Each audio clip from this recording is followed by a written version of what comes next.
This is a stress-free session because stress is the cause of all our problems, right? So there's no point being stressed right now as well while you're trying to learn. Yeah, it just inhibits learning. Just get started. Yeah. So nobody has any migraines, headaches, epilepsy. Not at the moment. Okay. Not yet. Yeah. If you do at any point start to feel uneasy, just look away from the screen or just take a little walk, take a break. Yeah. I hope you all have water. Yes. And this. Yes. I insist on water because we do this to our children, but we don't monitor ourselves, and it's really important for your learning. Yeah, the brain needs the oxygen while it's learning. So there's a boy called Kay who was in one of our schools. Is he okay to see? And he was in year 9. That's when I joined the school, and I was asked to run a lot of tests on the children, just screenings. Because they hadn't been, checked for a while, and this was a school which was, well, not ideal, but absolutely amazing. Yeah. Imagine the teacher at the board, and he looking up, and he's sitting at the back of the class. What is the teacher likely to do? Ask him questions. So the way he avoids questions is by not making eye contact with the teacher, right? So looking down and literally hiding himself from attention. Yeah, and that's how he was in all his classes. And the teachers just got used to him like that, so they would ignore him. Yeah. People mumbling about, maybe ADD issues or whatever, maybe dyslexia, we're not sure. The parents are European, so they said, look, we're not testing our child, we're happy with what the child is, strong with, and we're not really bothered about academics, so just, don't bother with it. So that was one case, right? Yeah. So this is Catherine, who was brought to me by her father, and he's happy to give testimonials anytime. He's the head of AIG Capital, which is a big finance company in Hong Kong. Yeah, and so very bright, hardworking daughter. She was in year 4, 2 years behind in her reading abilities, and also they suspected dyslexia. But when they did the educational assessments, it was not conclusive. They said specific learning type difficulties, like they say autism type behavior, or now mild autism is a new buzzword. What are the questions that most people will start asking, you think? Yeah? What's wrong with this child? What is this child doing? We experienced it right now. Yeah, it's a natural thing, we tend to do that. Yeah, no blame. Okay, no blame, no shame. This is just understanding and moving on from it. What is the question we should be asking, do you think? Is what is the child experiencing, and the experience comes from influence of factors outside the child most of the time. Yeah, because we learn through our senses. It all comes in through our senses. Sometimes yes, there is something that's innate, but that's always a response to something that's coming to us from the outside. Yeah, so what is the child experiencing? 1 in 10 children are experiencing dyslexia, specific learning difficulties, low reading. This number is very old. These children, 1 in 5 students in the US have language-based difficulties, yeah, print-based challenges, and we call them separate things now because they're not all part of dyslexia. They can be very different things. A print-based challenge may not even be dysgraphia, could be something else, yeah. Reading, writing, handwriting problems, yeah. These are all print-based challenges. 70 to 80% with poor reading skills, they said were likely dyslexic, but they weren't sure. Okay? Now, so let's talk about dyslexia. This is the International Dyslexia Association in 2001. They had published in their documentation that the areas of difficulty that would need support would be time constraints, because the kids were slower in coping up, so they needed to have more time given to them. Lining up columns in a maths test. Okay. Now, is that a visual or auditory thing? Lining up columns, yeah, okay. Marking answers on a bubble sheet. You know what a bubble sheet is? You know the Scantron sheets where you have to color in the answer? So they would have difficulty with doing that. Is that a visual or auditory? Visual. Hyphenated words. Spatial also. Visual, spatial, yeah, but I'm just saying visual or auditory, either of them, yeah? Or do you mean spatial as in because of because the child is not able to plan space. Planning space, yes, yeah. So marking answers on a bubble sheet? Yeah. Yeah, okay. So hyphenated words? Sounds more like visual, right? Light sensitivity. Visual or auditory? Visual. Okay. So then, 2002, definition of dyslexia is a specific learning difficulty, neurobiological. Yeah, it has to do with word recognition, with poor spelling and decoding. Typically results from a deficit in phonological component of language. Phonological is auditory. Everything they mentioned the year before was visual. Mostly everything was visual, right? So all it shows basically is that they're not sure what it is, to be honest, right? Look at this now. This definition that we just had a look at was adopted by the Consensus Definition Consensus Project, right? So they got together and they said, okay, we have to make up our minds, take a consensus on what this thing is. Why consensus? If you have proof, if you have MRI scans that tell you that this is the condition, neurobiological, right?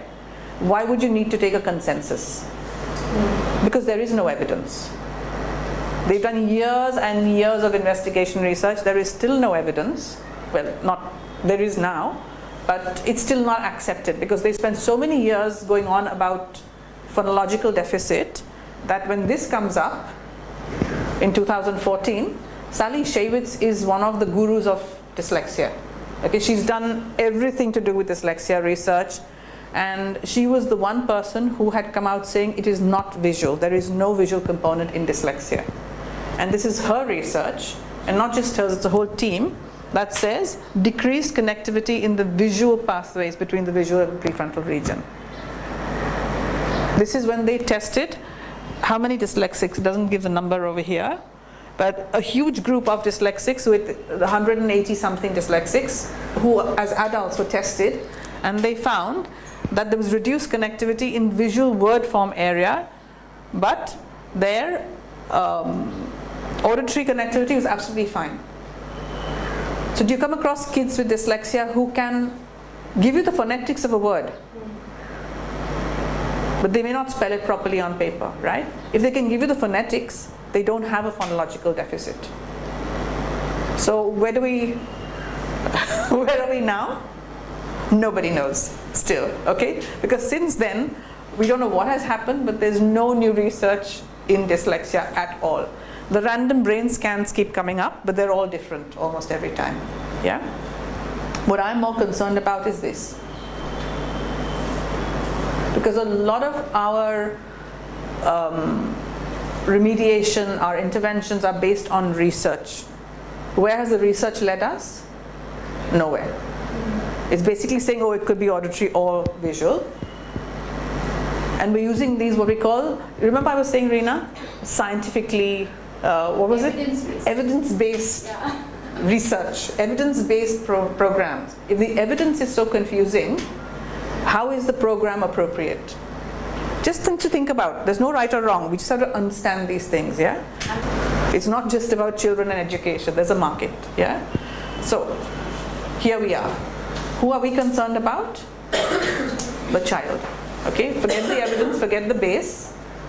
If the child responds, that is your evidence. If the child does not respond, that is also your evidence that it is not working, or something else needs to be looked at. Yeah, it's as simple as that, really. Yeah. Then, that was dyslexia. Okay, so now we have kids who are labeled attention, ADD, ADHD, learning disabled.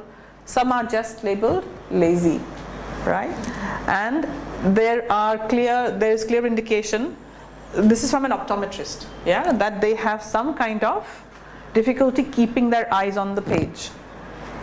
So think about a child that you know who does not keep his or her eyes on the page when they are trying to, or they're being forced to read. Yeah, and what do we say? Look at the page.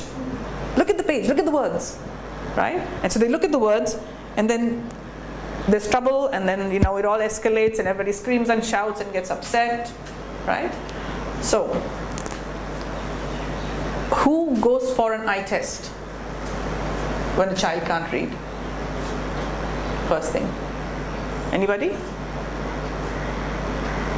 I suppose, so for instance, if a child can't read in the classroom, do the teachers suggest an eye test first, visual check? That's the first thing. That's so simple. Some schools, yes, but many schools don't. When I was in school, and this was really good for us because the school would say, okay, one day is eye testing day. So all the students from the eye college would come, the optometry college would come, and all these young students would have the chart at the back of the class, and we'd all go and do a thing, and if we could read it, it was fine, and we couldn't read it, then they would give us a little slip of paper, go and see, get your eyes checked. We have the dental thing also, right? Now, for some reason, I know well, I'll come to that later, but it's not happening anymore. Yeah, the dental thing, parents check because their mouth smells. But if you can't see, anyway, so that's a question for later. Right, so the next thing we need to understand is, one is vision, regular vision, but we also have something called visual perceptual sensitivity. And these are the figures that we have been found over years of research, right? That people who have injuries and illnesses, thyroid problems, hypoglycemia, it leads to light sensitivity. Their hormonal system changes and they can become light sensitive. Brain damage, accidents, that can also happen, stroke, so you can get light sensitivity from that, right? Children or adults who are tested with diagnosed with attention deficit ADD, 33% of them, and these are just very conservative figures because these are the ones we're allowed to publish. We're not even allowed to publish the actual number of figures because again, they're always that, where's the evidence base? Yeah. So people are not just doing research. Lots of people are just remediating and getting the children moving. Yeah. 33% actually have light sensitivity and visual sensitivity, visual sensory stress. 46% of children with learning difficulties have also been identified with having visual issues rather than just phonological issues, and they can have both as well. It's not just the one. Yeah. Low readers or dyslexic, or the ones who are kind of borderline, who know to read but are reluctant to read or avoid reading generally, 45% again. Yeah. But look at the last number. When this research was done in 2008 in Canada, they did their test group of low readers as well as the able readers to do a comparison. And the able readers, 55% of them showed better and faster progress with the remediation than the low readers. So it even helped, the support that you get for visual stress even helped the regular readers. So it's got nothing to do with reading, it's got to do with something in the system, right? So let's see how many. Again, 1 in 4. You've heard this number before? 1 in 4 have difficulties, learning difficulties in the classroom. Yeah, we went on to that. Let me just take it back there so you can see. 1 in 5 was language-based. 1 in 10 was dyslexia. This number has changed now. This is not an updated number. It's coming close to 1 in 5 now. Yeah? And out of that, 1 in 4 have visual stress. Right? So I'm trying to help you see the connection. And what happens with visual stress? So the reason we have these numbers is because you can't measure the visual stress unless you make the child perform an activity, and then you can measure on a scale how much they progress. Yeah, because there's no kind of average for visual stress.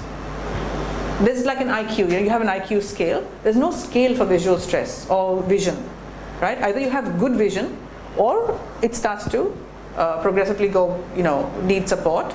And so with support, children who had difficulties with, say, in the reading area, 86% improved in efficiency with the remediation. Duration of reading, 88% could read for longer with the support. So you see all the different numbers over there. They're all in the 70s and 80s. It's a very high number of children who are doing better with visual support. Yeah. Depth perception. So kids who are diagnosed as being dyspraxic, yes, get sent off to the OT to do work. A lot of occupational therapists are now, and Reena and I now know this, that a lot of OTs are now starting to look at the visual stress, which is not in the OT battery. So in Hong Kong, almost all the OTs, at least the local Chinese OTs, they all have this testing in their battery to just check whether or not it's there. Yeah. Headaches, migraines, 84% improvement with the support. Music, meaning reading music. Yeah. So look at all the different, even driving, sports, and general light sensitivity. People who know that they're light sensitive found 89% of them found improvement with the support, right? So this is something that is real, is what I'm trying to say. Yeah? So vision, visual perception, and learning, right? This is a really important question that the kids can't ask you. They can't tell you what they see. Right? We assume that they can see if they don't have, so say you've gone to the optometrist, you've got their eyes checked, and they've got a number, or their eyesight is fine, and they're still having difficulties. Do we ask them what they can see on the page, or do we just ask them to read? Just think about it, right? So if you ask a child to read, they expect that they themselves expect that they should be able to read, but they can't, right? So let's talk about K again. What was going on with him? Yeah? You remember his case, right?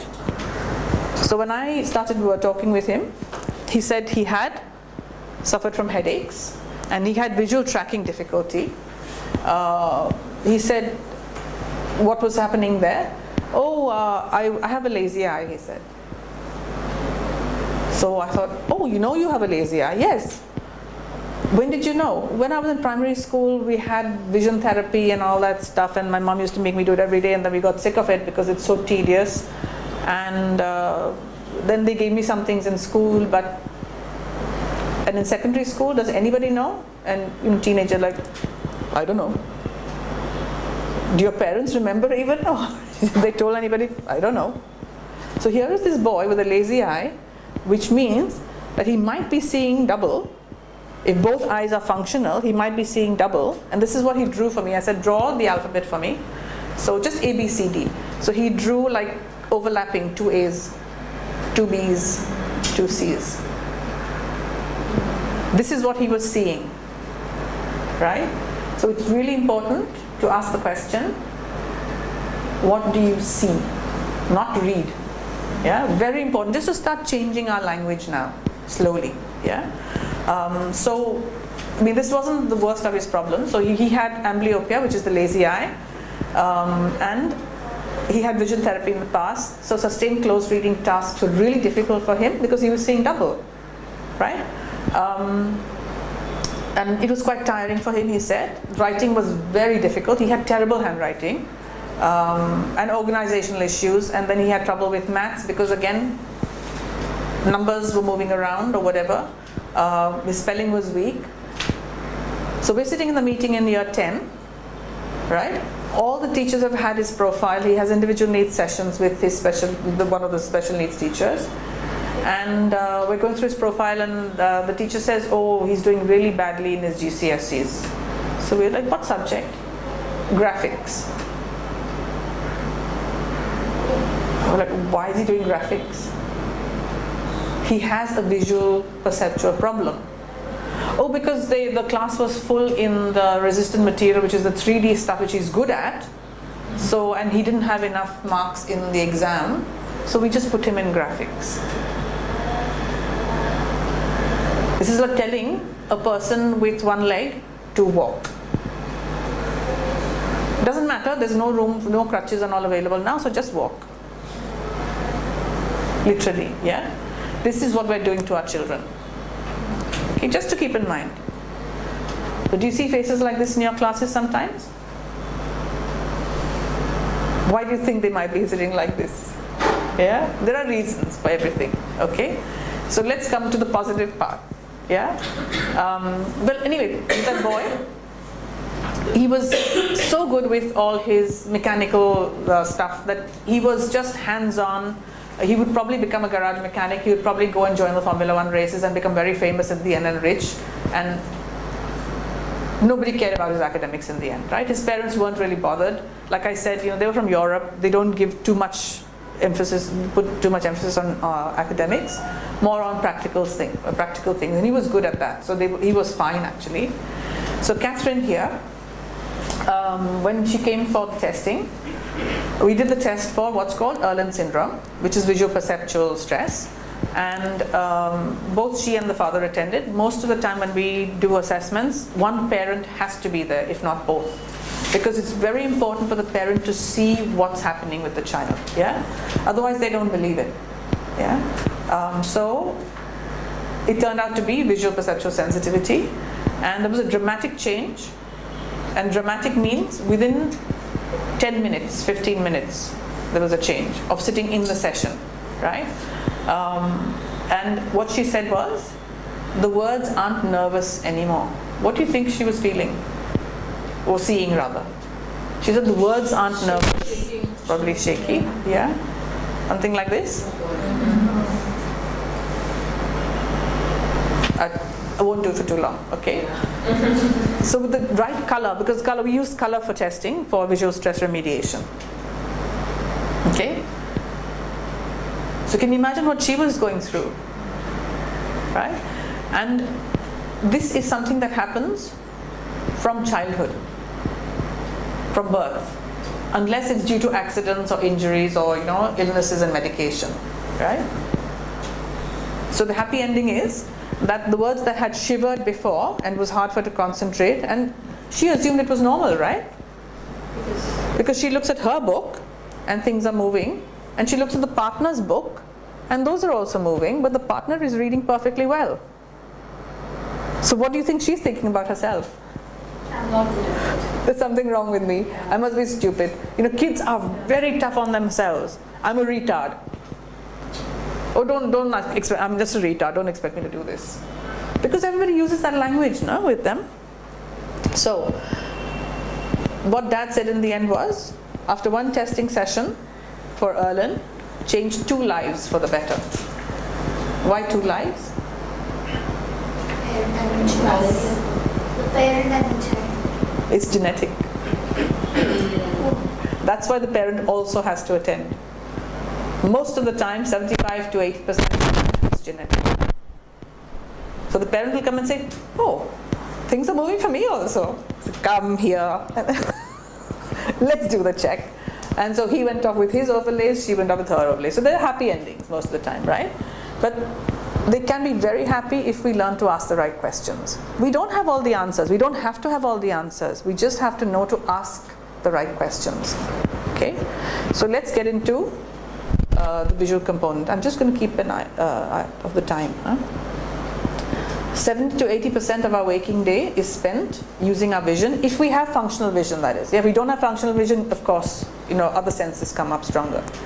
So in the classroom, 80% of material is presented visually. Yeah. Then, of course, there is a lot of auditory work as well, but it's mostly visual in the classroom. So it's really important to be able to see through a child's eyes if we want to know what is going on with their learning. Okay? And not just a child, even adults. Yeah? So what happens with the visual pathways? This is the whole setup, right? You've got the 2 eyeballs. This is the optical side of it. Yeah, that are taking in information. And there's the rods and the cones that take in color information, and then the retina. And it takes a picture, and this whole thing, how it takes a picture upside down and then it flips back again somewhere in the brain. It's too complex. I won't go into that, right? But the information goes through the optic nerve all the way to the visual cortex at the back of the head, and that is where it gets meaning. That is where it makes sense, because then other parts of the brain are also supplying information to the visual cortex to say, that color is blue. So you've got blue in your mind, right? Because blue is the name of something you see. If there's no blue, if somebody in the beginning of words had called it purple, it would have been a purple, not a blue, right? So, but this is where we identify what it actually means. Yeah. Until then, it's only perception. There is no language associated with it. Yeah. So, what is the role of visual experience? Visual experience is what we take in right from the moment our eyes develop. I haven't gone into too much detail here, but vision is the last sense to fully develop outside of the womb. Yeah? A couple of senses are already developed. In fact, most of them are developed in utero. Music, sound. That's why so many kids have auditory strengths. Yeah? Because it's got a long time inside to develop and integrate fully. Yeah? So, this is a little hard, so we're going to go through it slowly. Because even I find it a little difficult to explain. So, most critical in visual perception throughout life is our visual experience. What we experience from the environment around us. Yeah? And that's what vision is for. There's no point having vision if you're not experiencing an environment around you, right? So everything that is in the now, what we're seeing right now, is related to access to our initial perception of something.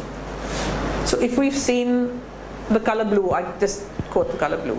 If we've seen blue as a baby, then when we see blue again, your brain goes back to, that's it, makes the connection. Yeah. So everything that we see, and even hearing, is the same thing, but vision is a stronger sense that we use all the time. If your original learning is unstable or inaccessible, what happens to everything you learn after that? It's misconstrued. Misconstrued, yes, exactly. There are mistakes, there are errors. How many people argue with other people about what shade is this, blue or green? We all do it, right? Because we all have different perception, and some of us may have been distracted, some of us missed something, yeah? Or we're just perceiving different things. But if that is unstable at the beginning of your life, just like alphabets, if you don't have your alphabets and your phonics, solid, the foundation solid, there's going to be errors later on when you're learning higher level skills. The same with numbers, with math functions. If you don't have your basics solid, there's going to be mistakes later on. Yeah? This is the same thing with visual perception. It's hard to understand because there's not something concrete that we can, actually there is, sorry. So, look at, so a child can still read the words, or even an adult can still read the words, but how long can you look at words that are showing up this way? So the child will do the eye test perfectly well, no problem. But how long can they sustain reading? So kids who avoid reading or are slow with reading, maybe this is what's going on, yeah? And it's not just with reading. Look at the environment here. So if you asked questions to this person, they would tell you, yeah, there's a blue kind of phone box, there's a car, has red tail lights, there's green, nice looking green something, maybe a restaurant. Can tell you all this information, but look at the perception of it. It's all wobbly. True? When the child enters around the age of 6, I should actually put a little red cross on that. When do our kids start to be asked to read? 3. Sometimes even younger. Yeah, 2, 2.5. It's ridiculous. Because the child's brain is not developmentally ready for those things. So then problems will happen. But even around the age of 6, people assume that if a child does not have any optical problems, their vision is balanced. Yeah? And so the teacher assumes that. Nobody said anything. The child seems to be fine. Can look at all the things around, so the vision must be balanced. And so, sorry, excuse me. The child is asked to perform certain visual tasks, but needs certain abilities and skills to learn developmentally before they can start performing those tasks. Yeah? And those are balanced by the age of 5 and 6. So let's go through this again. When the child enters the classroom at the level where they're expected to learn reading, generally around the age of sorry, no worries. Generally around the age of 5 or 6 is when the brain is developed to be able to process these kind of tasks. Yeah, and these are skills that they developmentally they have to be ready. The children have to be ready, but teachers don't know this. Nobody's trained them about it. Nobody's even told them about it. The child doesn't know this. The parents don't know this. So who takes care of it? Yeah, this is a question we have to be asking. Yeah, so, and we know already we are pushing children well before they are supposed to be ready developmentally, and they still survive. They still manage the poor things. Yeah. So, and how many skills? There are probably around 15 skills, I haven't listed all of them, that are required for learning and reading in the classroom, in and outside the classroom. Visual skills, yeah? And this is for learning and reading, not actual reading, okay? So some of these are here. 15, what do you mean by 15 visual skills? Here. Good question. It's right here. Yeah? So reading, seeing to read, not actually processing reading words, but just seeing to read requires oculomotor functions. Yeah? So distance, near acuity, accommodation, eye focusing, binocular vision, eye coordination to read the same word, because if the eyes are not coordinated, they're seeing two different things. Right? Which is what my case is. I had mine assessed. I don't have binocular vision, accommodation. Yeah. So teaming. Oculomotor skills, eye movement. So they should be able to move comfortably across the page for reading. And peripheral vision as well. Because while you're reading one word, your vision is also looking at other words. Yeah. And this is only seeing. They're not even decoding the words yet. Okay. Figure ground. Form consistency, spatial relations, visual closure, visual discrimination, visual memory, visualization, and there are more. Do we think when a child is reading, do we think, oh, they're doing this, that they're using 12 to 15 different skills, the brain is lighting up in all these areas while that child is trying to read? I have one question here. What do you mean by reading? I mean, okay, good question. Very good question, because these we should be asking. Comprehending or just not even comprehending, not even decoding the words, not even going cat, not even that, because that's a phonological component. We're just looking at the words, looking at the lines, looking at the figure ground contrast, looking at the shapes of the letters. Yeah, this is just what visual image the eye gets and the visual system gets before they even start to use the reading skills. Comprehension is not even close here. Yeah, we're just looking at what's going into the head, then to make contact with meaning, and then to be formed with the phonological skills into words. And then other parts of the brain bring in meaning into those words, and then you go into sentences and comprehension. That is like much higher level. We're at the very, very base level. And there's so much already going on in the brain just to even literally look at the page. That's why we say, what do you see on the page? We don't say read. What can you read? Before that, what do you see on the page? Yeah?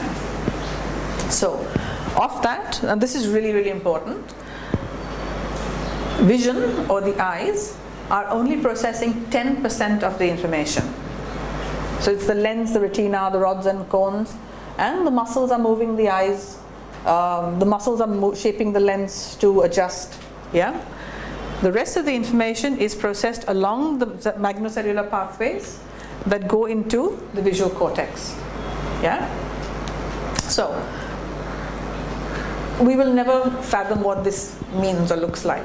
This is just science theory. We have to accept. Okay, because you can't feel it, you can feel your muscles doing things, but certain things you can't feel. Okay, so there's a lot of work that the visual system is doing, not just the eyes. Yeah, but when there are challenges, now this is a little bit of a leap. Okay, we test for sound, auditory sensitivity, we test for tactile, touch, smell sensitivity. Textures, we always ask parents, are they okay with textures or whatever. Do we ask about visual sensitivity? Just think about people who, who are OTs or parents. Do you get asked about, are they sensitive to visual stuff? We don't ask. Right? Do we ask about colors, patterns, lights? We don't ask that. Yeah. And it's not a blame thing, but it's a question in everybody's minds that if we're testing all the senses, why aren't we also checking the visual sense? Yeah. When we look at interventions, yeah, sensory integration therapies, for example, we do fine and gross motor, OTPT. We do tactile sensitivity. What's it called? I've forgotten the word now. I've just lost the word now. Never mind. Noise sensitivities, auditory training is used for that, sound sensitivity. But for visual perceptual sensitivity, anybody heard of anything? Yeah, we do ask. Everybody asks for that matter. At least here we all ask. Yeah. And in fact, visual sensitivity, we do check it. So you guys are elevated because nobody so far has said they ask for visual sensitivity. All of us, when we are doing the astronaut training, it's the nystagmus that we see after that. And nystagmus is about the vestibular ocular reflex. Yeah, but that's and then we work on saccades, we work on smooth pursuits, we work on, the accommodation, we work on all of that. Yeah, but Reena, that's optical.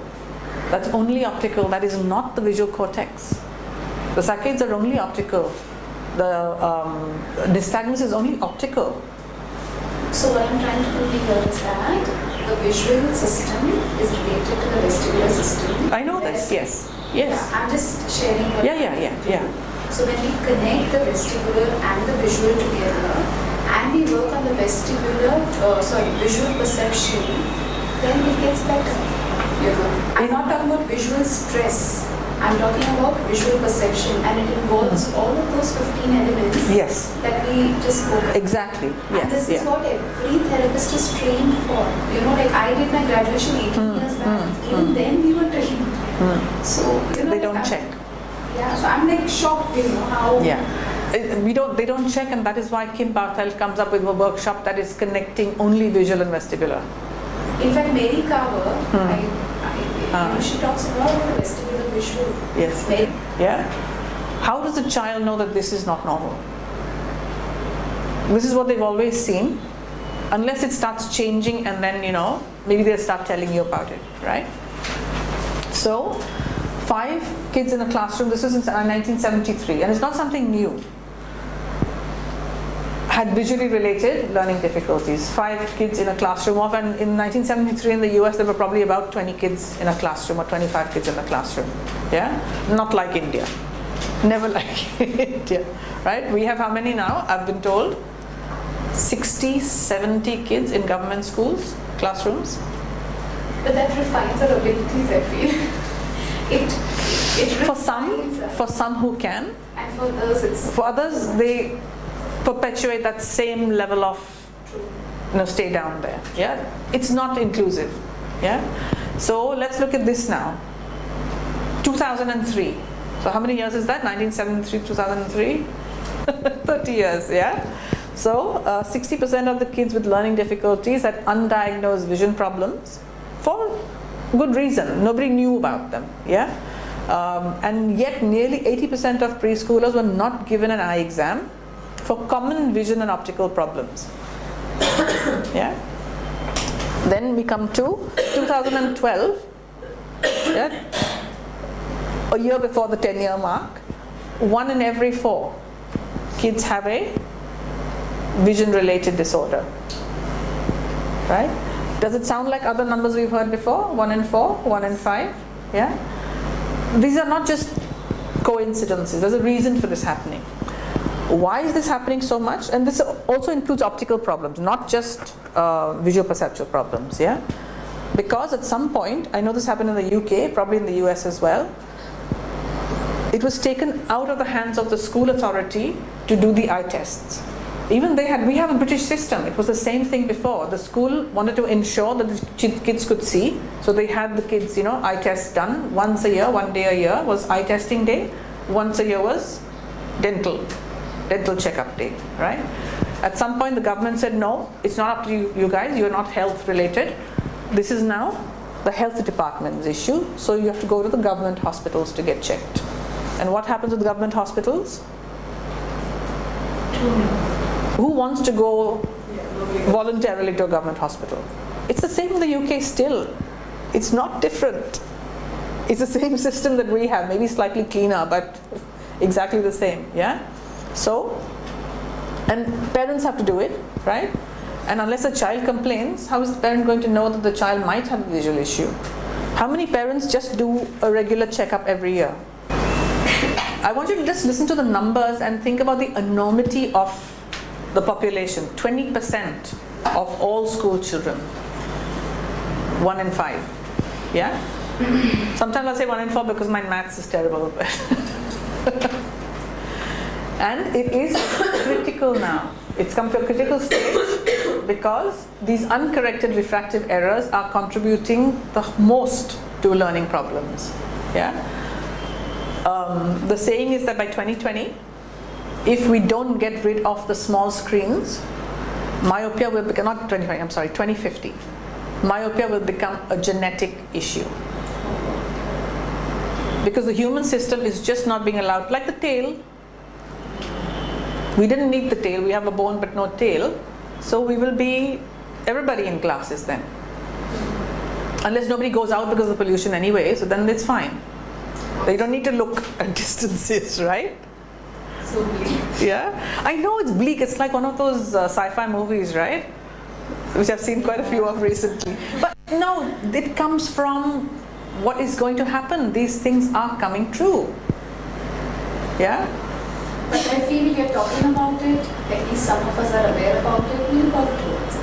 So it's not bleak, we'll make it happen. No, but that's the thing. If we understand how bleak it can be, we want to do something about We'll all it. start doing, and each one of us doing Yeah. it. We are 10 in the room. Yeah, We say, exactly, 10 yes. people, I Yeah. can go. And this Yeah. will go on YouTube. And other people Excellent, see yes, it. We'll start yeah. changing things. Yeah, this is already change. The Yeah. fact that you're here, Yeah. you're already starting to make the change. Yeah, so that's really good. So biggest issue, myopia, screen time. Simple. And if you've got a child right from the beginning, the lenses are hardening up already at this stage.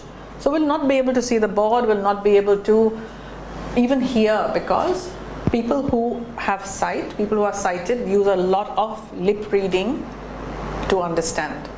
So I don't know if somebody's had friends or family with high myopia, and they take their glasses off and then they can't hear. They can't hear. They can't hear. It happens. Oh, because the lip reading is not working. Yeah, I have to have my glasses. So otherwise you feel uncomfortable and you can't hear anything and you get disorientated. Yeah. It's not like somebody's this close, and of course, when It's- somebody's far away, I will wait, let me have my glasses and then I will listen. Yeah. Oh. Because we rely a lot on body language, and yes, yeah. They used to tease me, me and my friend's brother, because both of us don't have our glasses, can't hear anything. People laugh about Yeah, it, but it's not can't really hear. difficult It's not can't hear, but things get jumbled. Yeah. So you need to have an Irlen test as well. Yeah. I'll tell you why. Later, we'll get to that later. Okay. So let's go through just the basics first. So, very, very important. Yeah. Before I finish the whole explanation, is just get it into your heads. Be missionary about it. Tell your friends, I exam. Yeah, it's not a question of learning difficulties and neurological problems anymore. It's just myopia and screen time related, and the fact that we don't have distances to look into anymore. Yeah. You can detect myopia with this regular eye exam, right? Yes. Visual stretch or something like that, That is- that cannot be detected by No. regular eye exam. No, they should do it. It's not difficult to do, so they should do it, and that is my long-term vision. I have done one session with Shankara Eye Hospital in Bangalore, and my life has of course then fallen apart, so I haven't gone back to them, but they are really keen on starting optometrists to the training. If the optometrists have it, absolutely brilliant, nothing like it. Then it just becomes a standard eye check, right? And if possible, if the child is having some kind of stress with, not stress, I should say, because it mixes up the terms, but some kind of challenge with processing, reading, writing academic stuff, or even, with dyspraxia type of issues, so a bit of clumsiness and things, just get an optometric check done. It's not that expensive. If it's clear, one thing is out of consideration. The biggest problem is people don't check, and then they don't know what's going on, and the fear and not knowing is what causes more problems, stresses the parents out, that stresses the kids out, and stresses the teachers out, so everybody stressed, basically. And all it needs is to push the parent into the eye check clinic and say, get it done. Yeah? Okay, miss one family dinner, save those 1,000, 2,000, 3,000, 5,000 rupees and just get these things done. Then you'll be able to digest your food. Sorry. So now if vision is checked and it's either clear 20/20 or there is some kind of prescription and there are still learning difficulties after they've got the glasses. You might say, the parents will say that they doesn't like to wear the glasses, or it's a very mild reading number, keeps losing the glasses. The glasses are constantly very dirty. I don't know how he can see through them or she can see through them. Not wearing them is another. Exactly, yeah, not wearing them. So these are clues that it's not right for the child because it's causing some problem or it's not helping. Okay, check, right? First of all, if you see any kids who have a squint, slight squint, yeah, they are going to have problems reading if their vision is balanced. Sorry, wrong words. If both eyes have full vision, yeah, but they have a squint, if they're using both their eyes, they will have a problem. Because both eyes are doing two different things at the same time. They're not working together. If they can be, sorry, yeah. Yes, yeah. Except unless, and in most cases this does happen, so I have a lazy eye, and you can't see it doing all its Harry Potter stuff right now because I've got my glasses. But it's true, Mad Eye Moody. My kids used to call me Mad Eye Moody because this eye just starts to travel by itself. When I'm stressed, it goes up. So kids don't have a problem, and I tell you, Mad Eye Moody was a real gift for me because they're like, oh, can you see all around the world? Anyway, so what happens in my case is that this eye shut down. I also fell on my head as a child. You know, the doctor dropped you on your head as a child. Yes, I did fall on my head as a child. So I actually have damage on this side, which is probably why I don't have full vision in the left eye. Yeah, so my right eye does all the work. The left eye sometimes decides to wake up and does a bit of peripheral vision. You can't see clearly, so there's severe stress, and then it becomes all like, oh my God, what's happening? Yeah, so these things can happen to children also, but we don't know that they can happen to them. So if you see a squint, just get it checked to find out if the child is reading with both eyes. Yeah, sometimes the brain is very smart and will just shut down one eye so that the reading can be efficient or the processing can be pain and stress free. Not reading, because the brain doesn't really identify reading as reading. Yeah, but you can also do something very simple. Okay, I'll just use. I don't have a. Can I have a pen, please? Just any pen. It's fine. Yeah. No, I don't need to use it. As teachers, as parents, you can do something very simple. If a child is having difficulty staying on the page, looking at the page, or even making eye contact sometimes, yeah, this is not a test, this is not an assessment, okay? You are just observing over here. So you take the pen, play a game with the child, like, make it fun and say, I'm going to play a game, and you've got to kind of hold your face in place and make them track, yeah? So move the pen, keep your eyes on the pen, watch my eyes while I'm doing this, yeah? Keep your eyes on the pen, keep your eyes on the pen. You can laugh if you like, make it fun for the kids, yeah? So take it as far as you can go, bring it back to the center. Can anybody see anything happening to my eyes? Right. Yeah? Left eye. Left eye is doing all sorts of funny things, yeah. Yeah, so you do this one, then you can even do up and down, watch the pen, you can put a toy at the end of it also, make them play, up, coming down, yeah? You can even say to them which one was easier, looking up or looking down, which one was harder, which side was harder. You can ask these simple questions, yeah? And if they say, yeah, this side was harder than this side, just go and get it checked. You can do the last one, which is really funny, and tell them, no laughing, right? And then you bring it here. And I don't know what happened to my eyes when I do this. That hurts. So you see my eye widening, all that stuff. If you see all that stuff going on, please just get eye checks done, yeah, and get it clarified, okay? Because this is very common and it's not checked. To the institute, she would get headaches. Her concentration was terrible.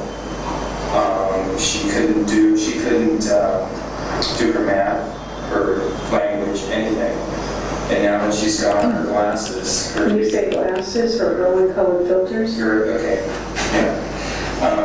her reading has improved 100%. And she's getting A's in her math on her math test now, where she was getting D's and C's before.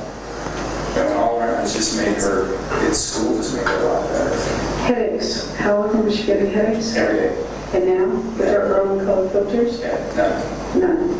Is she the only one in the family who has this no, problem? there's two others in the household that have this problem. Who's that? I'm one, and my other daughter is the And what do we give you to use until you get back to get your own color filters? the overlays, peach colors. Yeah. 2 of them. And how's that? It works great. I have them set in on my desk in my office. I use them every day. So what would you say to a parent who may want to know if they should bring their child to get tested for the Irlen method? I would say that they need to come in with an open mind, because I know a lot of people, like my wife, think that it really doesn't work, that it's all in the head. Okay. You know, and I'm just going to stop this here because this is a very important part. Because you all have families to deal with and spouses or spice sometimes. Sometimes they are exciting, no? So, who will not believe? Who will say, no, it's all in your head. Of course it's in your head. Your brain is in your head. Right. Exactly. Yeah. So tell them, yes, I know, that's where my brain is, right? It's in your head. Of course, but where do these things come from?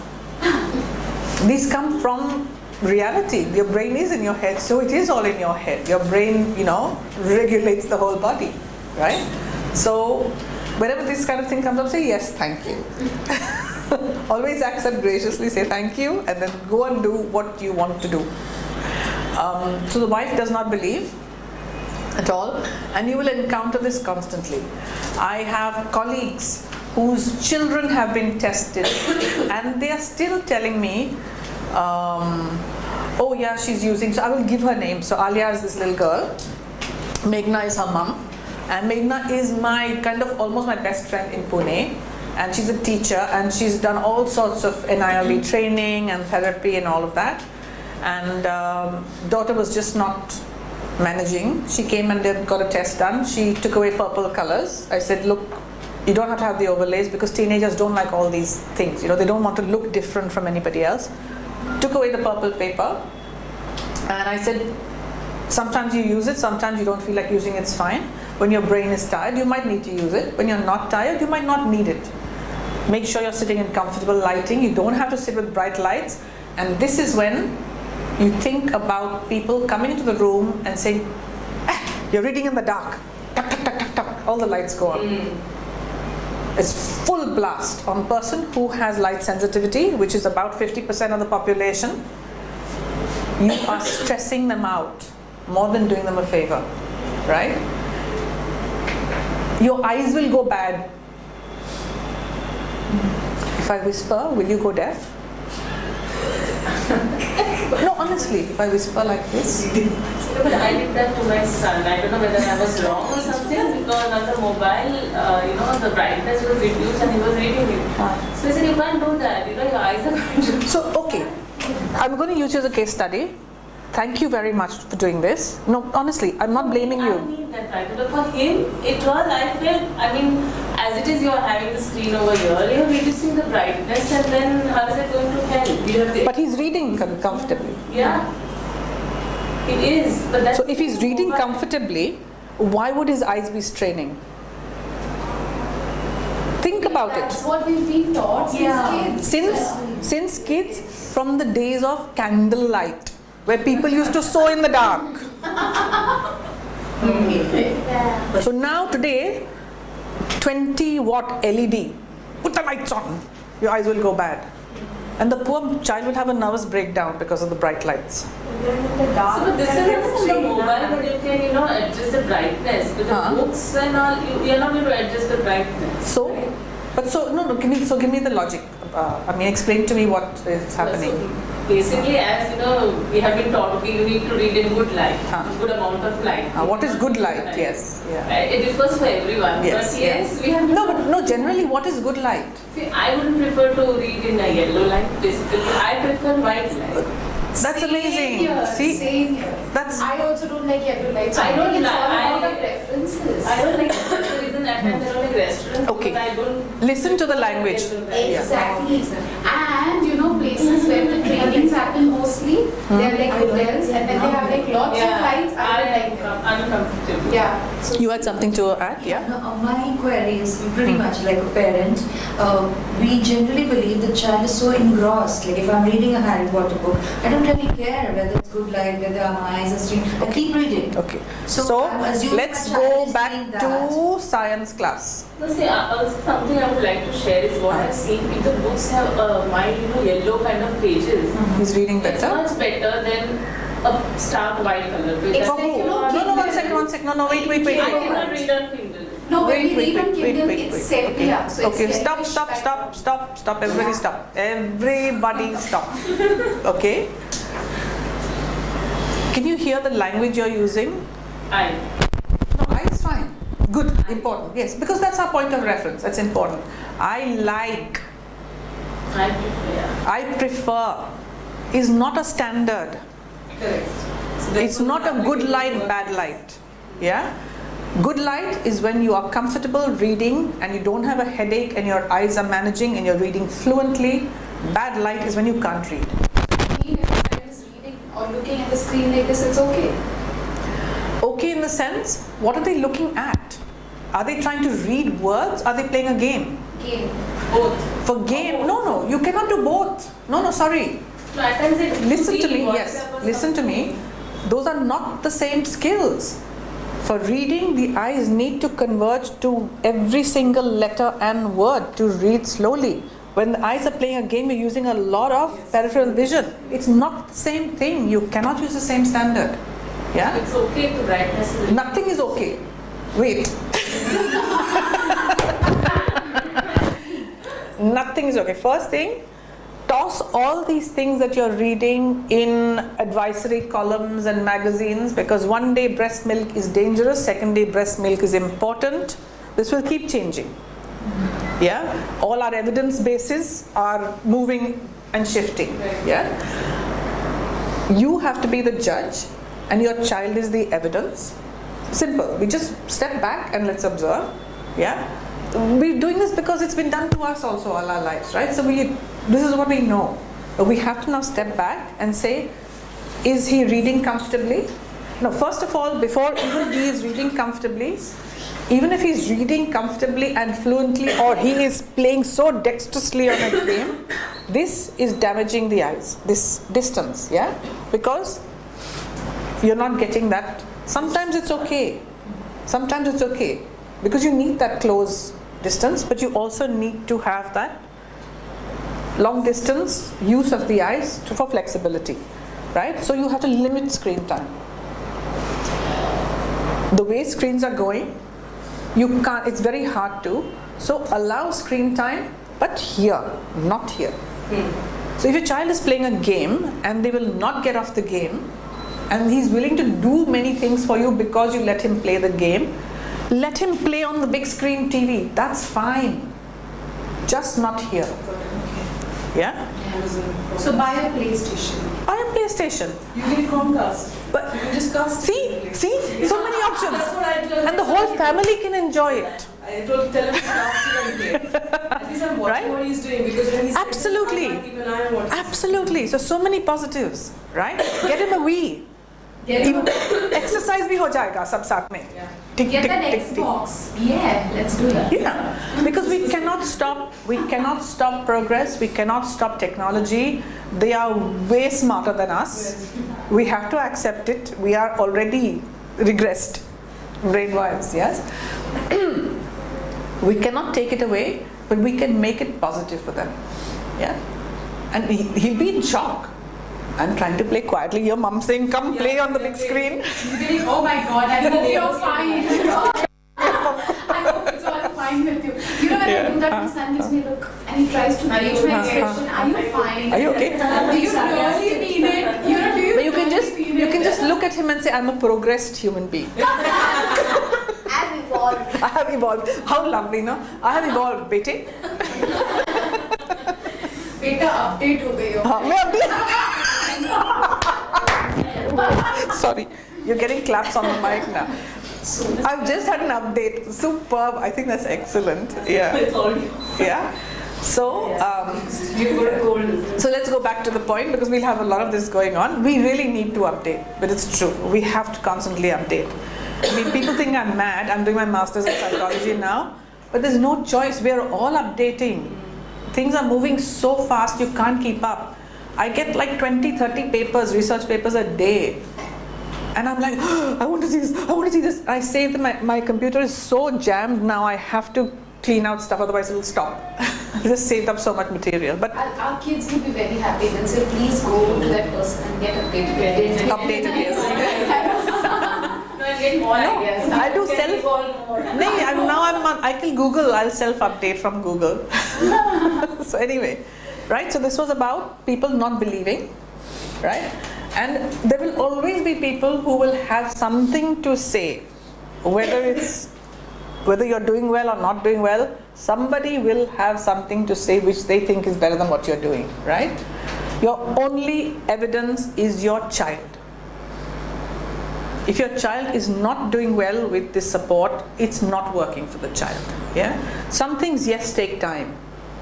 Sometimes there are certain therapies that take about a year, because you need to do them slowly. You're changing the whole system. But 3 years doing the same therapy, something is wrong. Yeah. Can I just ask a question? You were talking about, do you think at a certain time it's almost important for you to change the person to, I mean, for example, if I've had the same therapist for 2.5, 3 years, I find sometimes, is it because either that person is restricted in how they see my child, and maybe now it's a fresher perspective that is needed? I mean, in terms, this is maybe not related to the topic, you know. But No, it's a good question, because this is important. These are things that we are not trained. It stagnates because I work with you on a constant basis, and therefore No, but I can see hold on. this much. Do you see it stagnating, or do you feel it's stagnating? What are you seeing in your child? Both. Huh. Because I don't Then- see anything extraordinary, like, you know, the progress the first 1.5 years was. And then it's plateauing now, And right? I find most of it is self-maturity. Huh. So therefore, you know, Yeah. Now with a child who is already getting support, there is no harm in just stopping and taking a break for a little while. Yeah. And then you'll see the difference, and you'll go, no, actually, I think, yeah, we should go back to this, because this is how you do it with some things. You can't test it. Yeah. Gluten allergies. You can't really. I mean, now you can, but at some point you just have to. Okay, I'm just not going to have gluten for 2 months and see how my body feels. You have to do that now, because every single thing can't be tested, and your child is your evidence. So make a change for a little while, and then you'll have a good comparison, and you might appreciate the first one better. Who knows? Or you might find, yeah, actually I was right in my feeling that this is stagnating, and this one is giving a bit more fresh perspective. That's fine. Yeah, that's life. That's perfectly fine. Yeah. As parents, your gut feeling is really, really important. You have a connection with your child which is closer than anybody else. So when your gut feeling starts you don't have to make a decision. Yeah, you can do brain gym balances to make that decision. You can do muscle testing, right? but ask the questions. Yeah, people may get fed up. It's not their life, right?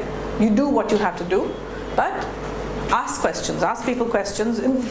There's nothing wrong with asking questions. The most important thing, that is how life develops, is by people asking questions. Can I do this better? Can we fly to the moon? Can we go to Mars? Right? So that's fine. But just avoid taking advice from and Google doctors. If you do, it's fine. Even I Google lots of things, but then I check it out again without telling the doctor what to do. Okay, never mind. I think we're digressing a lot now. Everybody had a break? Yeah. We'll move on with this, yeah. So his wife doesn't believe, and you will come across people like this a lot. I was sitting here for her first time she was here, and everything they were talking about, I had the same problem. I didn't know it. Yeah, but your wife doesn't. Yeah, that wife doesn't, yeah. And that's why she doesn't get it. Yeah. And she doesn't believe. They need to sit and listen, and then all of a sudden the light will go up and say, hey, I have that problem too. Yeah. Okay, cool. Okay. Hi, Kelsey. Kelsey. Whoa. That perception, say 50% of the population has mild to severe light sensitivity or color sensitivity. What happens to them in this classroom? And this is not a classroom out of Google. This is a classroom I used to work in as a supply teacher. But this is how classrooms are. Right, to the child who does not know that there's a problem, who does not know why they're feeling the way they are. What do they want to do instantly? Run away. Run around all over the place. First is run away. All this. Yeah, if they can't run away, they'll run around because they can't focus on one thing, so they'll keep moving their point of focus. So that doesn't keep, because the longer you look at something, you're getting more of the light. So if you don't look at it too long, so what happens with eye contact? Distracted, yeah, lack of eye contact. What happens when the child is running around and has lack of eye contact? The first thing that now comes into people's minds? Is hyperactive. Hyperactive, no eye contact, autism. ADHD? Yeah. Okay, yeah. The child becomes really overloaded, starts to flap, autism. Better, little bit better, but look at the lights on top. They have something in front of each one of them. I don't like those lights on top at any hotel where I go for training. Those are the lights, and they do not allow me to focus. Come, my John, you come first. I tell them, is there any way We can turn them just put them off? Seriously. Yeah, but look at their big red board. Yeah, look at the tables. We can't see the tables too well, but look at the tables. What are they made of? Wood. I don't think so. Veneer or something. It's veneer. It's laminate. Yeah, laminate is reflect light. Yeah. So these kids are not only getting it from the top; they're also getting it from here. So there was a reason why we had our desks and all the way we had it. Wooden desks. Exactly. So there was a reason for everything. And we just chucked it. Nowadays we've become like fancy. Yeah. There's a reason why the desks were sloping. Yeah. Because of the body posture. Yes. You don't have to do this, right? So when the desks were up here, you could sit back in your chair, almost straight, and work. Now the desks are here, and what do the children do? This. Okay. So we'll do this very quickly for a second. Can you all come to the end of your chair? Don't tilt it. You don't need to tilt it because these will flip. So as far as you can, while you're still balanced, come to the end of your chair, both feet on the floor. Yeah. You guys can try it later if you want. Yeah. Then feel your body. Feel as it is now. Yeah. Now just one leg. Just drop the knee off that leg. And feel your back. So what's happened is that we have gone from what used to be this posture where we could be relaxed to this for the children. So to sit and do work like this or read like this, they have to use a lot of energy, a lot of muscles to keep their back straight. And little children are trying to make themselves comfortable. So what they do is they will rock. And when you rock, your back is just naturally straight. You don't have to use muscles to keep it straight. But we have what we call ergonomic chairs. So, and sitting, I mean, you know this, right? So sitting takes the most number of muscles in the body. So I said, how are you sitting? You're a chiropractor. He says, come my dear, let me show you. So he explained this to me, right? So I understand now why children sit like this, or they kind of then slump behind. And again, they have to look down. So that's putting pressure on the back of the neck. Yeah, and all your craniosacral fluid then gets locked. And those. No, because my daughter makes me rub her neck every day. then also we look at the That's a very evolved child who says, rub my neck. But like, Evolved child who knows that she's got pain here, so she makes it rub She's again. still like that and Yes, up and yes, down. because they're reading and writing here with the back already, tightened up. Life is miserable for these poor kids, yeah. Like Popatwat says, no, ek thosa maar dete humko if they could manage, but they keep quiet and they listen to us and they do what they even in pain they try and do what we ask them to do. They Oblige us. And we say they have behavioral problems. Exactly. I think we terrorize them. I We do, honestly feel we that do. everything is because we're a parent. And then Parents teenagers, have the right to, we are like children models. then what do we do in teenagers? One, they have to study for 10th standard exams. What do you want to be when you grow up? Choose a stream. I'm doing essays with children for university applications abroad. These poor children are just demented. Completely, they just lost it. They're doing school activities, they're studying for their exams, and their hormones are going all over the place. And then we're telling them, what do you want to do in life?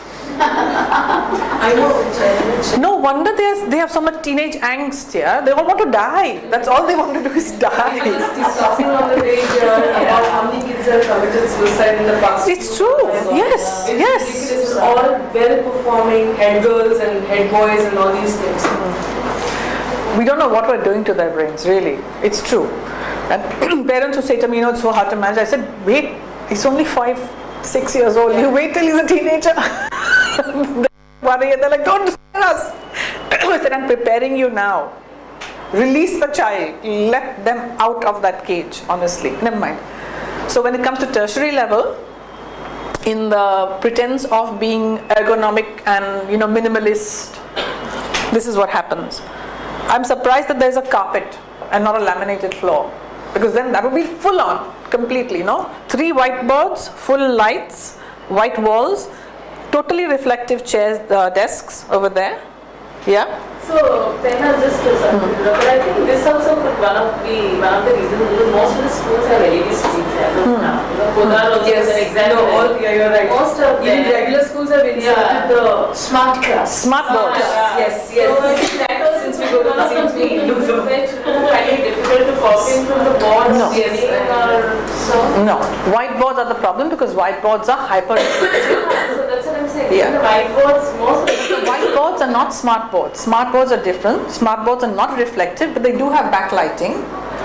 The thing people don't know is that smart boards you can regulate to, you can calibrate to grays or off-whites. It is possible.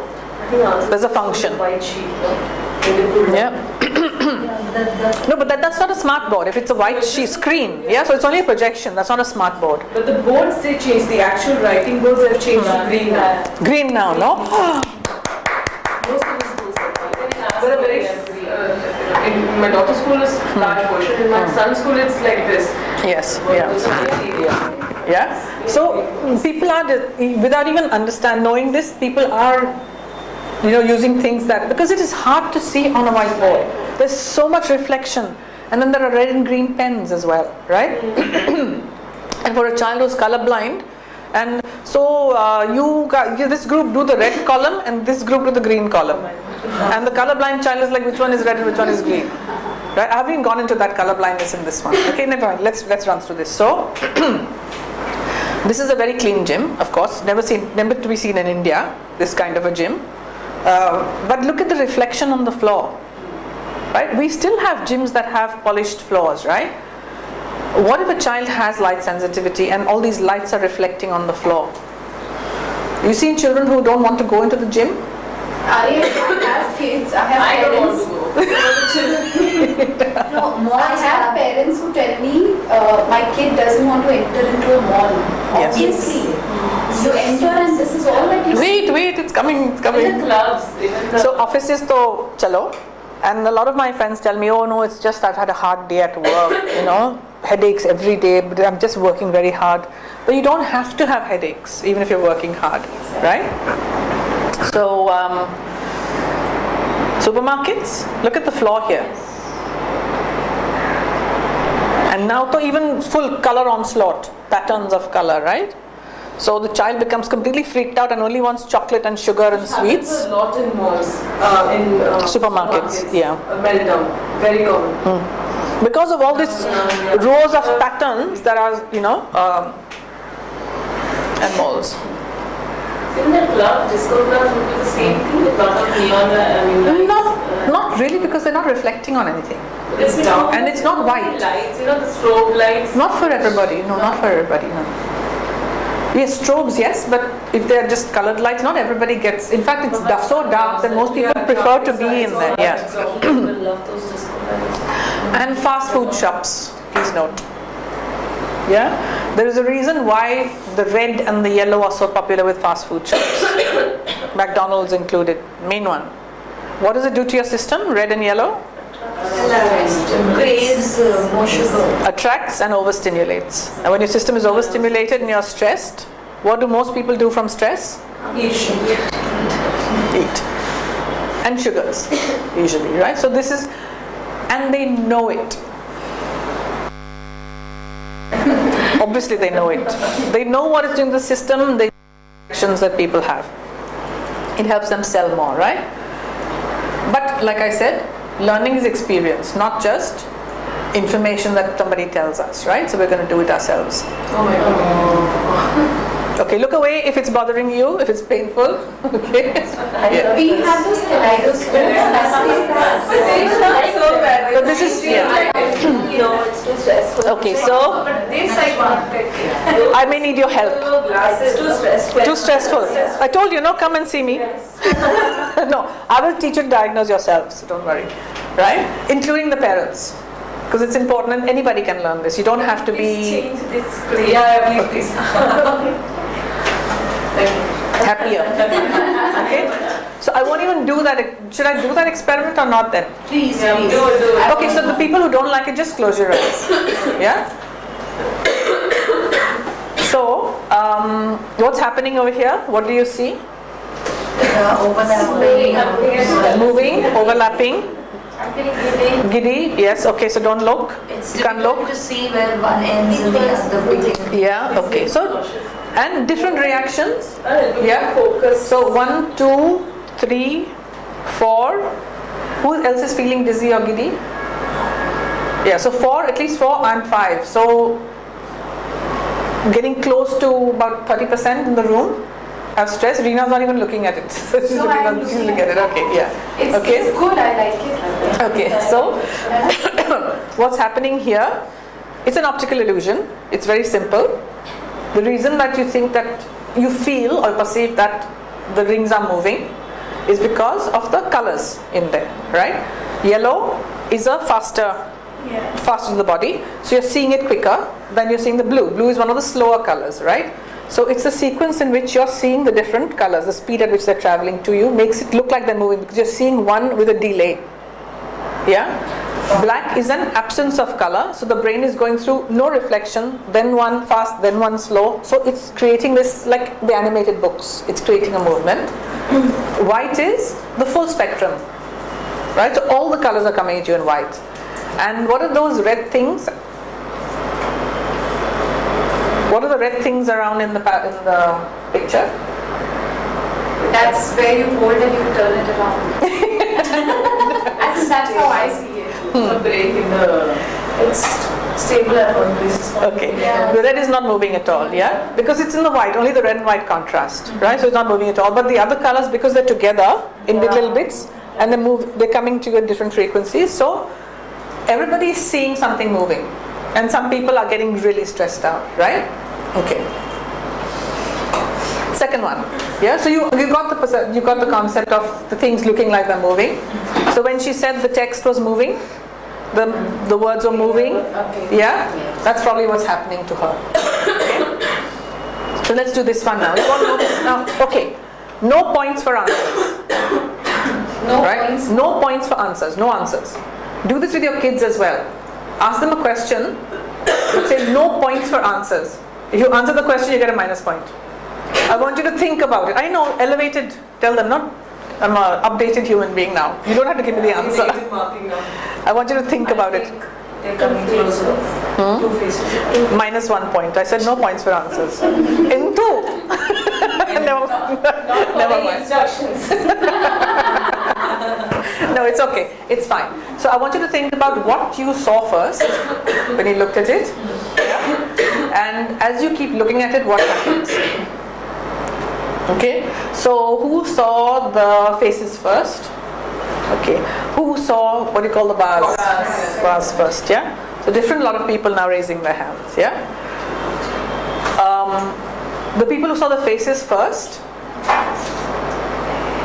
are probably less sensitive to certain things, certain colors. Yeah, the last one was many colors, not just black and white. Yeah, and then you saw the faces after you saw the vase. Yeah. Sorry, I missed it.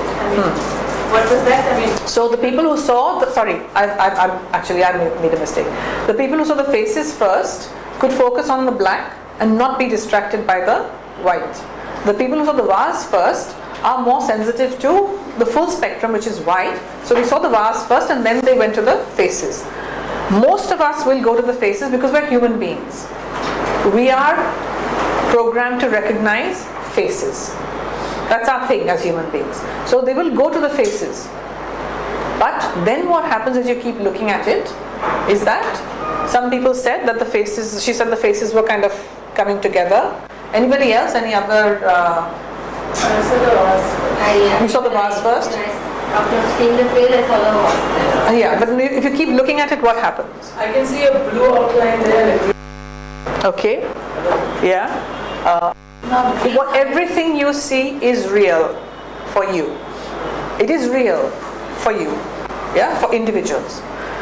So who else, as you keep looking at it, take some time, look at it. I find a burn color kind of funny. Coming in there, yeah. Anything else? Anybody notice something that looks odd or?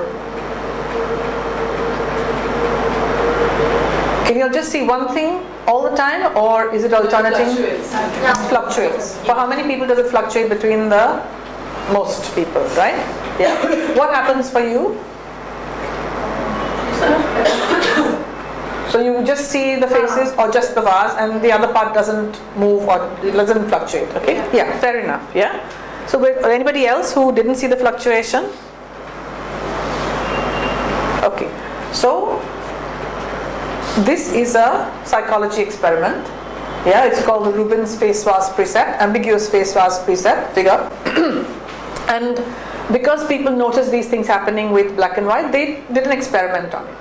And they found 50% across the board saw the vase first, 50% saw the faces first. So that's half the human population, if we use that as a standard. So if it's 50% of the population is feeling one thing and 50%, it's a normal human variation. There's nothing special about it, right? So you're going to have half people are more sensitive, the other half are less sensitive to the full spectrum of light. Yeah? So the experiment, the way it was planned, printing, the concept of printing black on white, yeah, is based on a 50-50 kind of percentage ratio. So they planned this experiment as a 50-50 almost ratio, right? And most of our books are supposed to be printed with, say, 50% black, 50% white, but when you go to children's books, there's a lot more white and one single line of black in there. So there's a lot of white coming out of the background, one line of black, and what are we asking the children to do? Focus on the top. Look at the black text and read it. Black is the absence of color, and ignore the white in the whole page, which is the full spectrum that's coming out. So this is life. Now you just make it harder for everybody to do things, right? So don't look at all that color that's coming up. And in some cases, you know, somebody saw blues, somebody saw greens, and you're perceiving, your system is sensitive, so it's perceiving those colors. So don't look at the colors, just look at the black text and then try and focus and read that black text. 50% of the population is going to go, I can't look at it, right?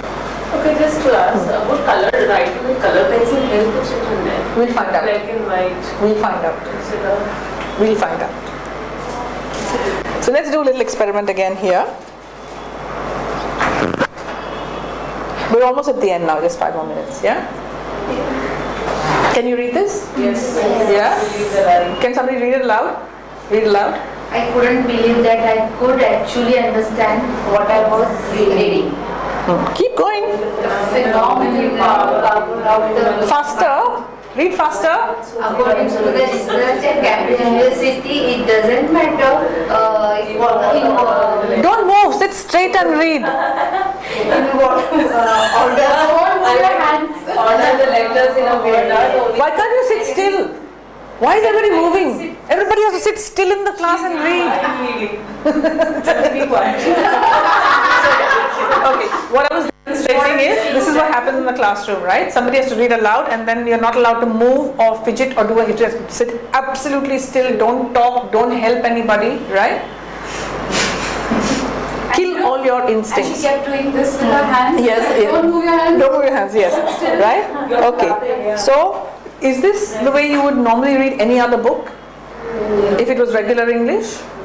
No, you would read much faster, right? So you feel the difference that because you're having to process, and the brain is very clever. Look at what it's doing. The words are all jumbled, but you still know exactly what the word is meant to be. There's so much processing going on in here. Yeah? What happens when you see this? Better. So this is how her emails come to me. But my emails are like this color. Yeah. Some of them were like this and I was like, Maybe originally? yeah. Word documents maybe, but emails also? Word documents, so definitely. Yeah, those are all in color now. I've been told off by many people, please don't use color, just use white. Don't make it fancy. It's not fancy, I'm in pain with white. So who likes this? Me. Yeah? What is the change? Less white and eye. Okay, hold on. Did you hear what you all said? Less stress.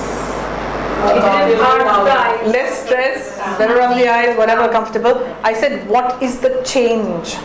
Background reason. The background is the change, but everybody went to what you're feeling because it's so strong what you're feeling. It physically affects your body, your whole system, to such a big extent. From here to here. And can somebody turn this light off?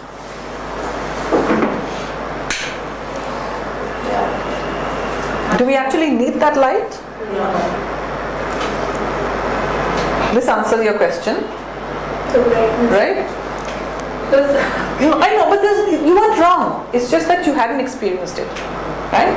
So we have to now start questioning everything that we do, especially if our children are reacting badly to it. If somebody is reading comfortably in some light and you ask them questions, they can answer all your questions, they're getting 100% marks, why do they need more light? Why to change? Yeah, why to change? Because they're already comfortable where they are. Yeah? So when we were kids, when they said, don't watch TV in dark light, with lights off. No, that's a different thing. So what's that? Because TV is backlighting. Yeah, it's not ambient light. When you have ambient light, your eyes don't have to hyper adjust to the TV. Yeah, so they kind of, and my aunt and uncle used to say, then don't keep looking at the TV all the time, every few minutes look away and all. So I'm like, how do you watch the movie that you're just looking up? But in a way they were right, because when you hyper focus on certain light sources, then it does stress your brain. And sometimes it's enjoyable because the story is enjoyable, you don't realize how much stress you're picking up. So kids who are on computer games and are having a blast, and you say they're so zoned into the thing, and when you take it away from them, they have a huge meltdown because the brain is stressed, but they didn't know. They were so focused on the joy of the game. That's another workshop, motivational mechanics. It's a fabulous workshop. We've got to run that one. How to make your kids do all the work that you want done, run their whole classroom. It's like the perfect. Absolutely. Yeah. Motivational mechanics, yeah. We'll do a workshop on that. We have Yeah? biomechanics And motivational mechanics also, yeah. Okay. So, sorry. This one, anybody? Yeah, this is even better. Fine. Even better for some? Yeah, blue, yes, blue, green, different people. Yeah? This one? Nobody likes this? Okay, there are some people who do like pinks. Yeah? Yeah. Some people respond really well to this color. In fact, I like to wear pink, not this. no, different pinks, yeah, different shades of pink, yeah, because the intensity also matters, no? Okay, this is why those executive pads did not succeed, yeah, because, and some kids you will find that they do like yellow initially because it alerts the system, so they're a little bit more focused, but then it stresses the brain, yeah? It's like it's not in heat. Because it is. That's why I don't like the yellow bulb. At least Yellow bulb, yeah. It's wild. I mean, there's so much that we don't know and we should be thinking of, but then at the end you collect, how much do you take care of? So these are some of the examples of what people said that they saw. Initially I used to think it can't be this extreme, it's only been done so that other people understand, no, it is this extreme. Yeah? So that's called burnout over there, because the centers are burning out of the letter. On video we call it burn, when the white overpowers, like in photography as well, the white burns. Yeah. This is called hazy. That is called rivers. You see, it forms rivers through the text. Yeah, and text normally has few rivers because of the alignment of the spaces. Sometimes they tend to kind of be a stronger alignment, but for some people, all they see is the white alignment.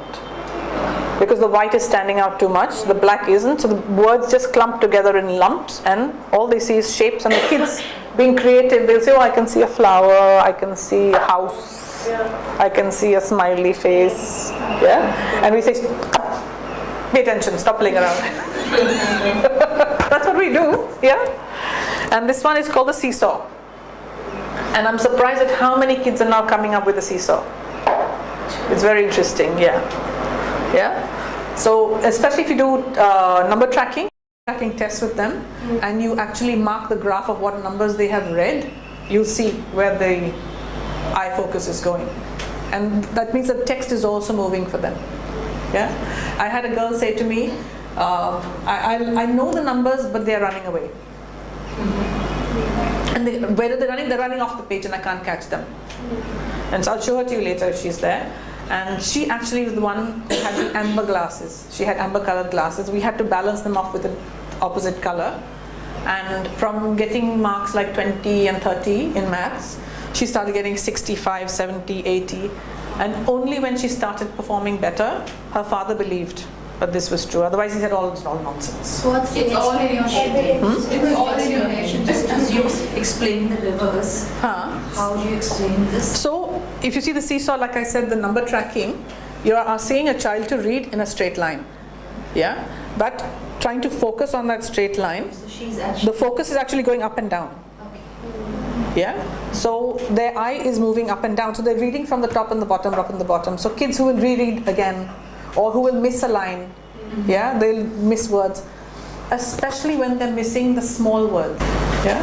So there are lots of these different distortions, we call them, and they all have a reason, depending on the text, depending on how the child is feeling.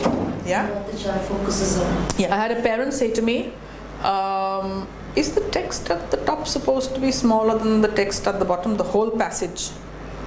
She says, and we normally, when we do the testing, we say, okay, show me how it is, so they'll kind of demonstrate. She said like this. That's called the Star Wars effect. The text going like that. So it was happening to her. So we have lots of different, and I had a boy say to us, the words are purple and they're all dancing. They're having a party. He didn't say dancing. The words are all purple and they're having a party. This is a very lyrical boy. He was young, almost gifted, or probably gifted, and we didn't know about it. And of course, when he said that, his mother was like, wow, you've got a brilliant imagination. No, it was not his imagination.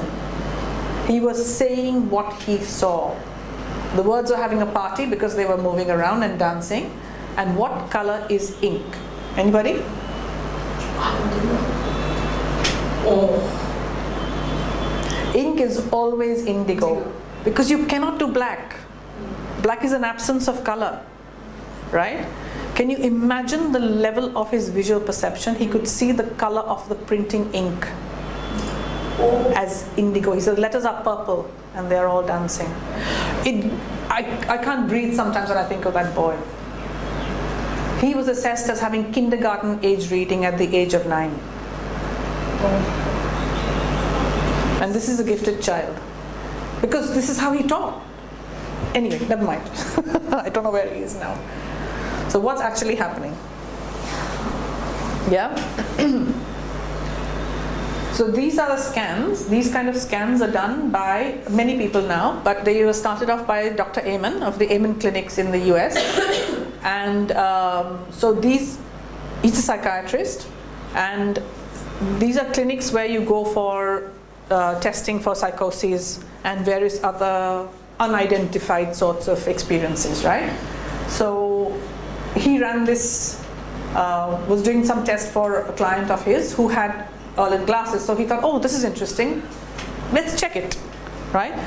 And he tested with and without during a sustained reading task. And sustained reading is really important for us to be able to test, yeah?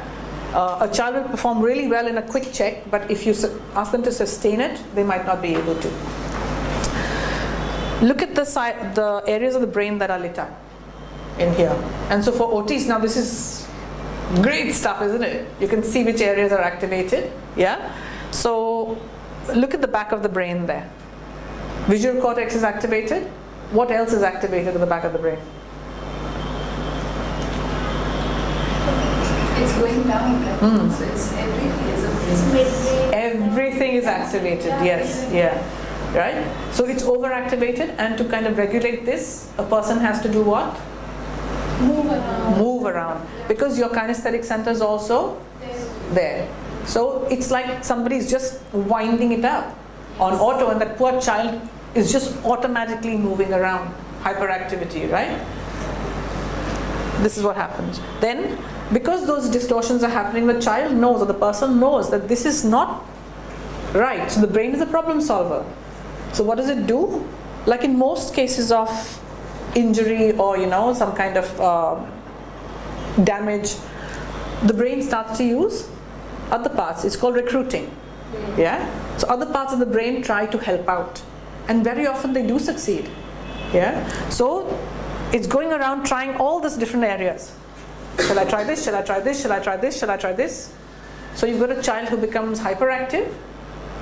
Then the brain gets too hot very fast, and so you've got a meltdown or a shutdown. Yeah. And when it's extreme, you even have seizures. You have migraines, headaches, and seizures because the brain is just overstressed.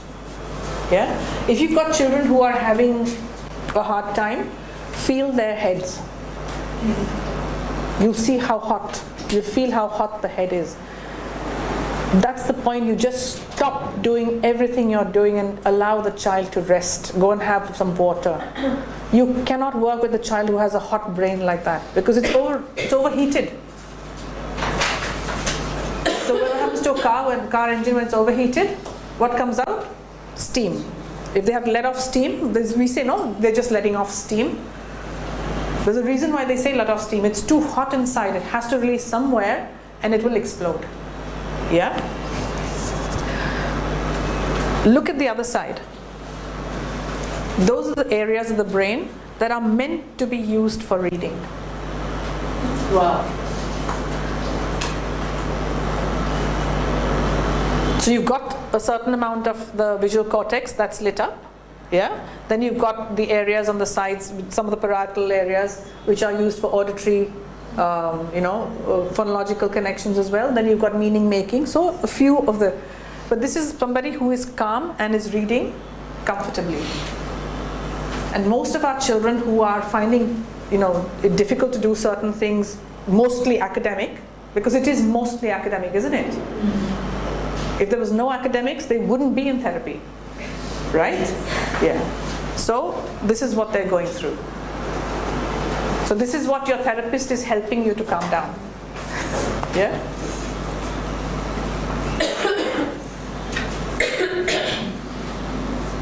So we must understand this, that for us it may seem normal, but for a large percentage of children and adults, it is painful. It is not just difficult, it is physical pain. Yeah? And if there's pain over here, there's pain everywhere. Everything shuts down if your brain is under stress. Yeah? And it can go to a point of having inflammation. Many children have inflamed brains and nobody checks this. Yeah? Viruses can cause inflammations, allergies can cause brain inflammation. So it's not only that it's genetic sensitivity, it can happen because of all these other environmental problems as well that we have. Food can cause full gut inflammation. Yeah? And a very easy way to get rid of this, I just love your face. We should take pictures of all these faces, because for people to believe that it makes a difference, right? You don't have to read it. Such good students reading everything. Because it's Maya Angelou, I thought I'll do it. Yes, actually, why not? Yeah, she's the one. Motivational mechanics. Because it's Maya Angelou. Right, so who likes which color? The colors are not very, because it's a bit bright here, so the colors are not very clear. But who likes which one better? Blue and the left side part, the top. Blue, green, yeah, so not so much that side, yeah? We are not anti-pinks over here, yeah? But that's okay, right? How difficult is it to do this? Not at all. What have we done? Color background, so which is a colored paper. We have printers. If you don't have them around here, come to Fountain. I will introduce you to 20 printers over there. You can buy as many colors as you like. The problem will be convincing the school to do it, because why? Colored paper is a little bit more expensive than white paper. And it's a little bit more work to fill in another column on the form saying I want colored paper, not only white. Instead of 20 packets of reams of white, I want 2 reams in blue, 2 reams in green. So it's a bit more effort for somebody to do that, which is the only reason why schools don't do it. Go ahead, yes, yeah. So then Kranti, instead of this, as what you're saying, that we use colored glasses. That's a different question. That's got to do with the bank. This is maybe 150 rupees. I'll tell you the prices of the other one. Oh, okay. Yeah. But in some cases it's worth it. But if you can, we'll go into that, yeah? So, but see, so colored paper is not difficult, yeah? Okay, even if the school doesn't want to do it, you can get colored paper at home. Print out the same thing, copy the same thing, invest in a little printer, black and white printer, on 4 different colors or whatever, 5 different colors. Print out the same piece of text, something they already know how to read, if it's reading related. Put them in front and say, which one don't you like? We are very fast to say, I don't like this, I don't like that, I don't like this, right? So they will take off, eliminate the ones they don't like, and you're left with one that they do like. Just like you decided, no, this was right for me or not. Second thing is here. This you know about. We've already talked about it. I don't like the bulb, yellow bulb. I don't like the feeling of that light. So do the same with your kids. Light in different rooms. Natural light. Light with the curtains. Try different things. Lamp. Table lamp. It's not difficult. They can't not read. If they know how to read, of course. Yeah? If they can't read, the letter recognition is there. Right? So you just measure in different, observe in different lighting to see which is more comfortable. If they're sitting at a desk, and like your son, you already know that he likes dim on there, right? So chances are that he will prefer to read in dim light. Yeah. Also, what you said about the paper of old books and novels. Yeah. Because it's not reflective.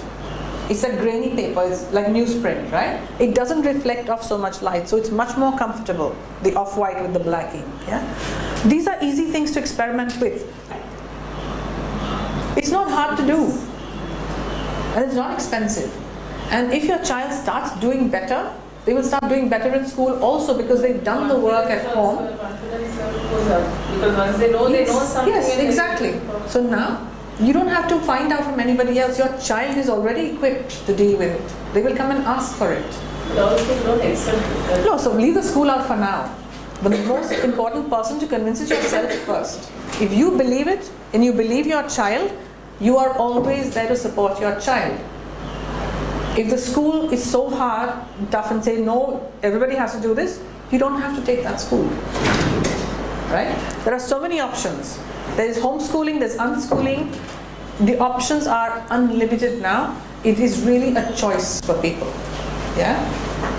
What about the colored pencil things? That So now colored pencils may be fine, but what is actually causing you the stress in here? the white color. The white color background, right? So the color pencils will be a color, but the background is still white. Yeah, so, but who knows? Maybe the contrast is bothering the child more than the colors itself. So maybe they might do better with that. Yeah, handwriting books. Yeah, some books have 4 lines, 2 in blue, 2 in red.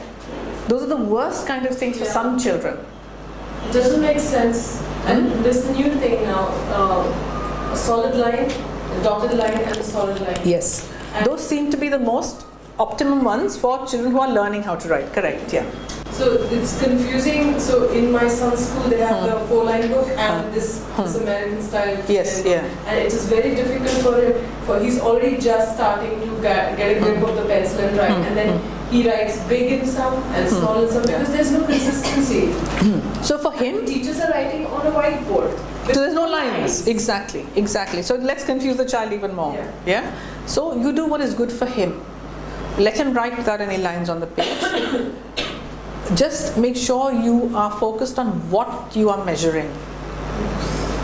Is he supposed to shape the letters, or to write straight, or to make it, do consistent lettering?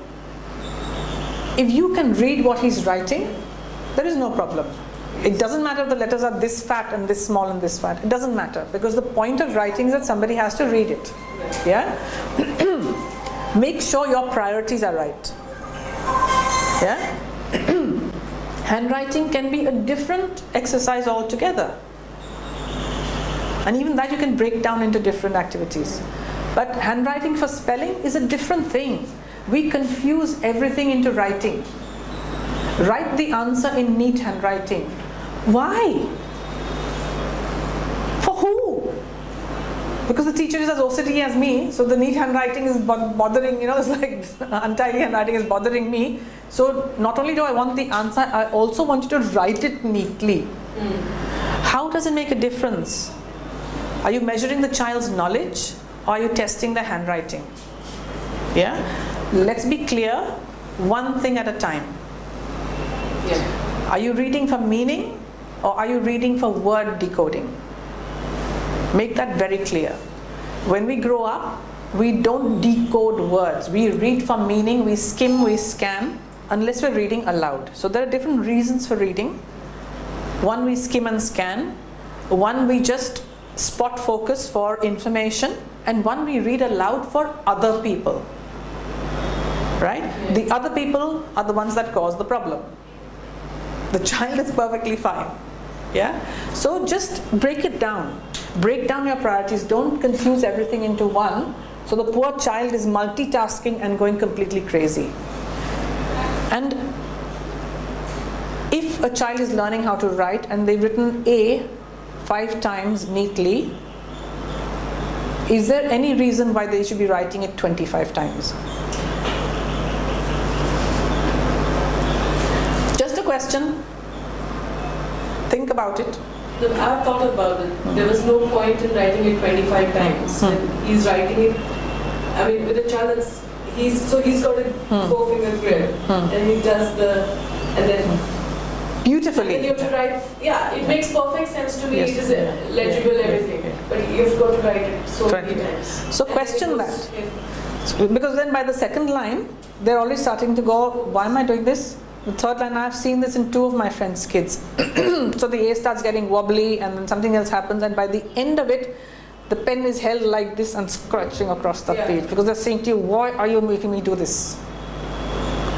If I can write it nicely 3-5 times, why do I have to write it 25 times? This is something you can go to the principal, and say, what is the point of this? If the principal cannot answer your question, your child is in the wrong school. Any child is in the wrong school, right? This is just nonsense that kids are made to do in the name of education. There is no logic to it. We have always done this, yes. So we continue. We continue doing this. People have always leapt off the building, so let's all leap off the building. Right? No, we have to be tough sometimes, and parents have to do it. Because it is your child, it is your responsibility in the first place, but it is also your power to decide where your child goes. Yeah? And also just to add to Sure. the 4-line book, red and blue book. See, my son's school, they were never given 4 lines or red line books. They just given plain books where they had to write.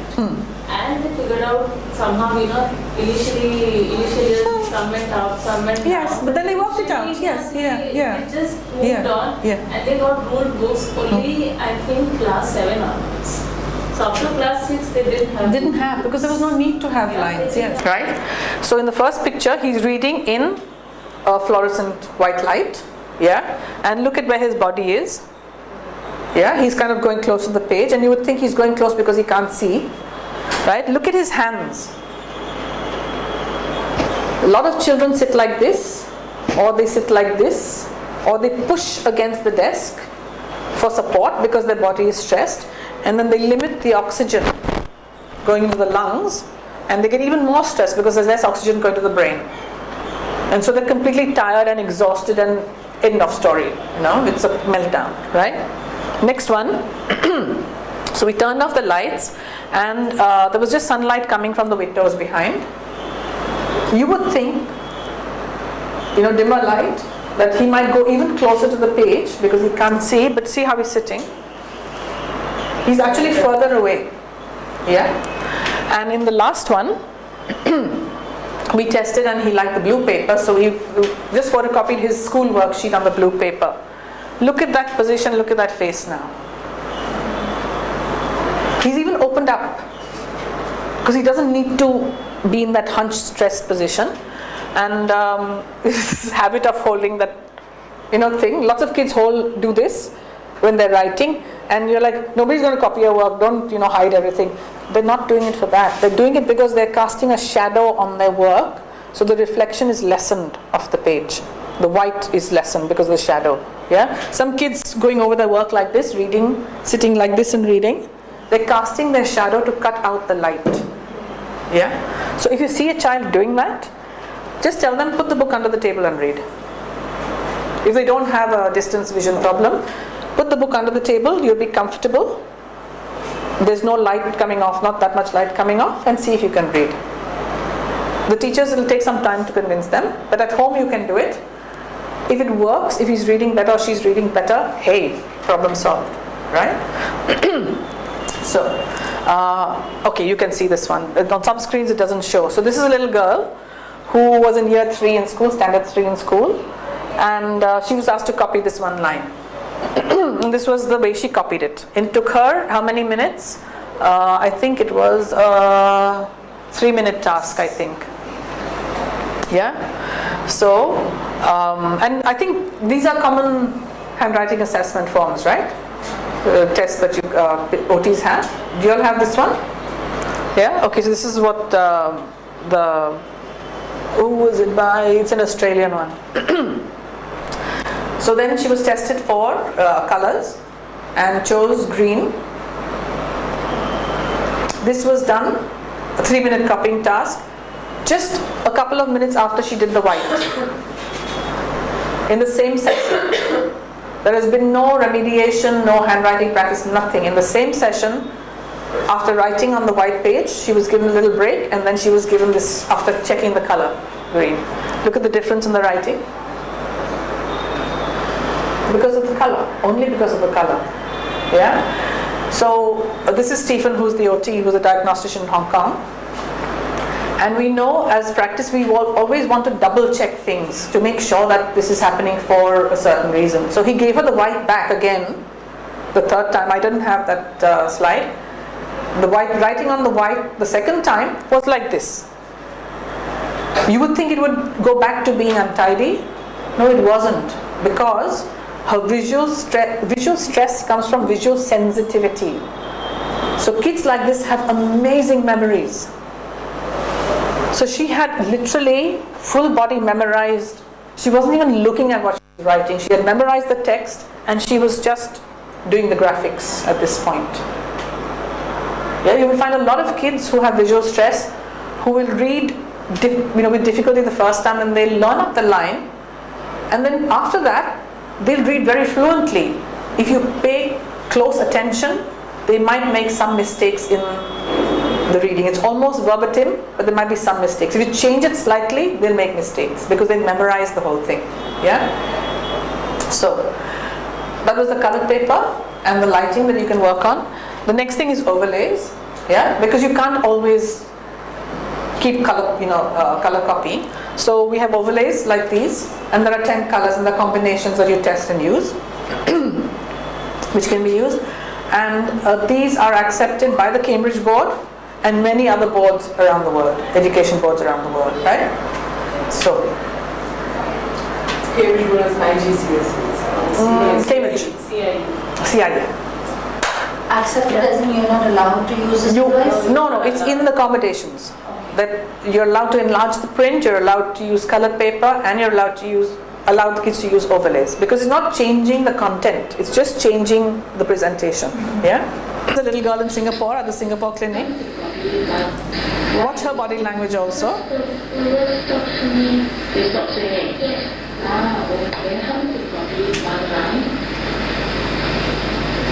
See her face, copy one line. She's about 10 years old, this girl.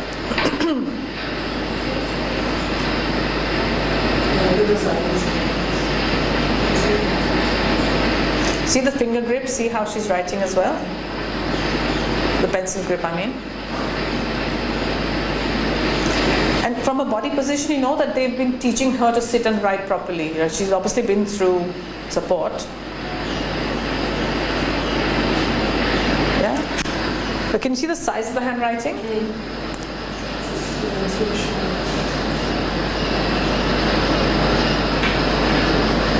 She's really struggling.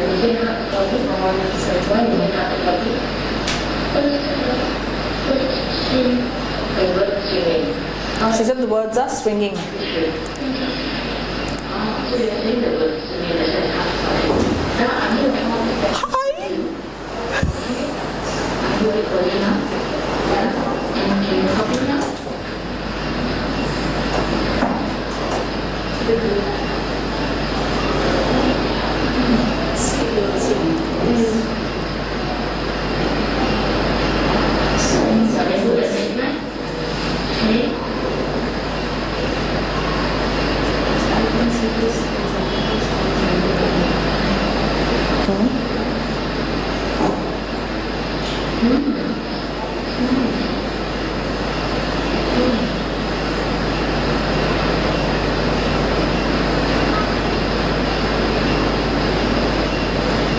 See the difference it's making?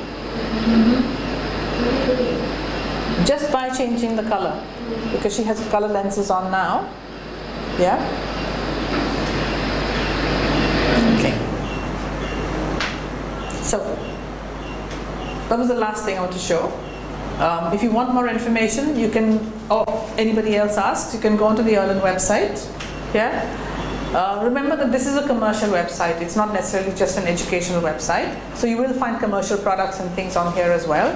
But what they also have is descriptions of reading problems, headaches, light sensitivity, ASD and ADHD, and explanations of why this could be a component in any of these diagnoses.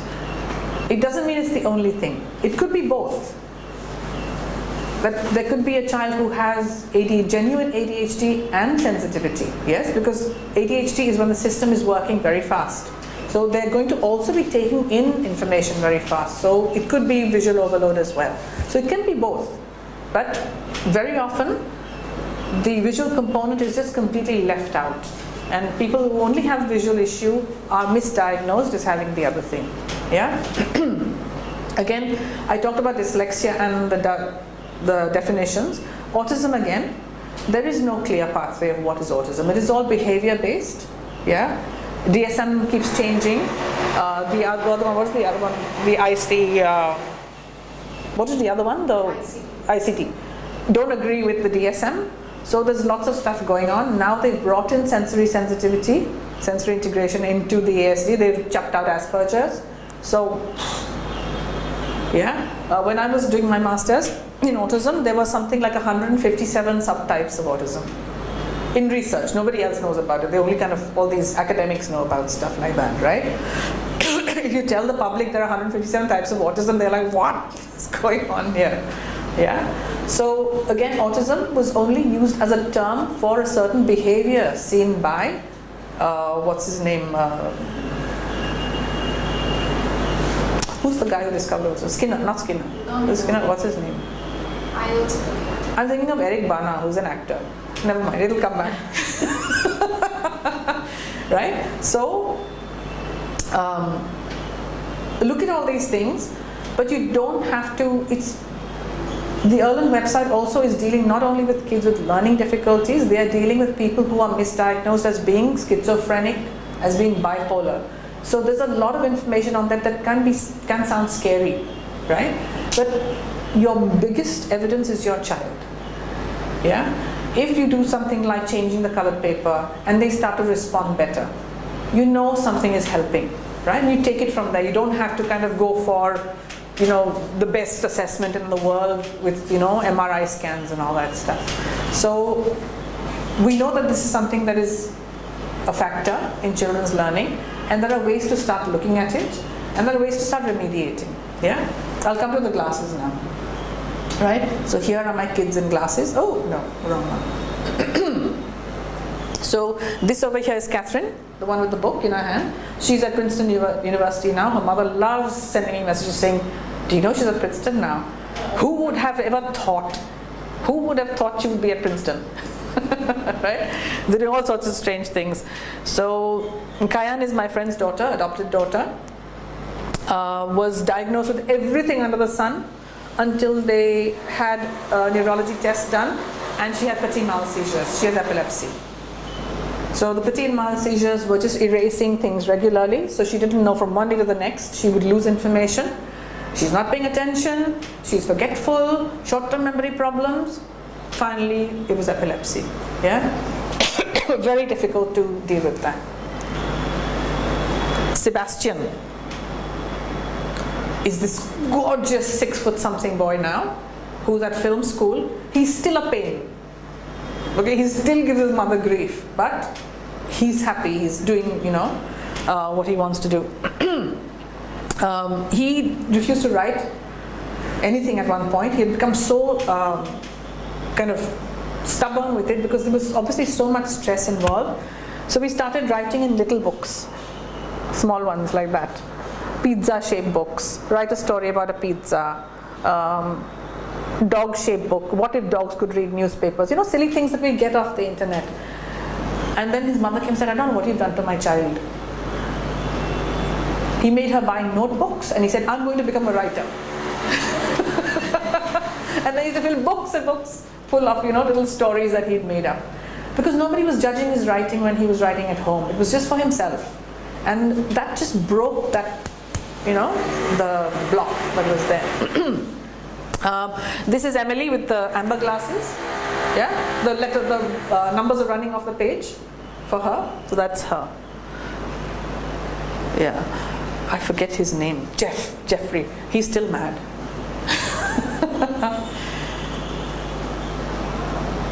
So thank you all very much for coming today. Yeah, I still haven't told you about the glasses. I just remembered. Okay, so let me show you. Just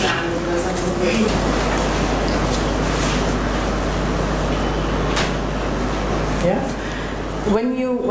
They may not be the right color for you because they're all individually tinted. But when I wear them, you think that things are dark. I wear them at night in movies. Okay. And I forget that I have them on. And my sister said, take them off now. Take them off. You're walking in the mall with your dark glasses on. Take them off. You look like some hero. Because I'm so comfortable in them. Okay, they're too dark for in here. But for me, everything just calms down. when I wear them. It's like a waterfall, literally. The white still looks white. It doesn't look like the color of the glasses. And that is the test of when glasses are diagnosed. If it's the right color for you, all the overload will filter out and colors will look like what they're supposed to be looking. So things that are white will look white, things that are blue will look blue. Yeah. So these are my outdoor ones. I don't know if I've got my indoor ones today, which are scratched, so I have to order new ones now. And you'll see why my colors are the way they are.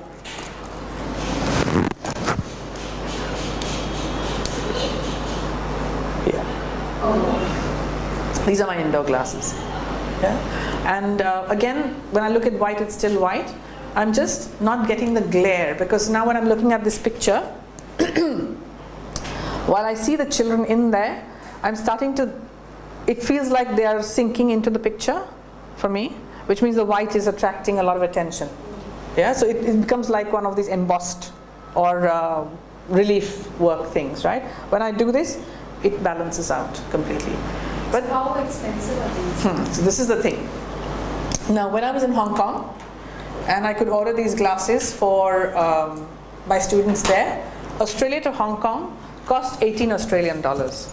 Okay, so it's similar to US. Yes, 18 US is how much? 1,400 or something. Yeah, even if it's 10, it's 1,800 rupees just for the postage. That's still not too bad, right?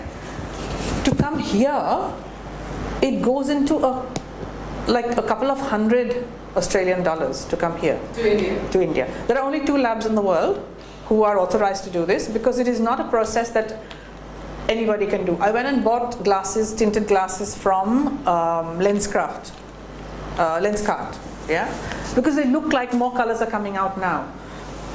You look at them and you can see streaks in the colors. Yeah, that is more damaging than having no color at all. So which are the 2 labs? Where are they? So the lab, one lab is in California, which is this, where the Irlen headquarters is, in the US, Long Beach, California. And they have their own lab which makes the glasses, tints the glasses, the lenses, not the glasses. And one is in Perth in Australia. They do the lens tinting. Yeah. Now these are the Irlen labs. There are also labs in the UK that do lens tinting.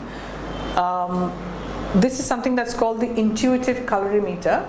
Dr. Arnold Wilkins was an optometrist. He trained with Helen Irlen, and then he went back to the UK, and he found, or he felt, that just using the lenses to check like this was not efficient enough.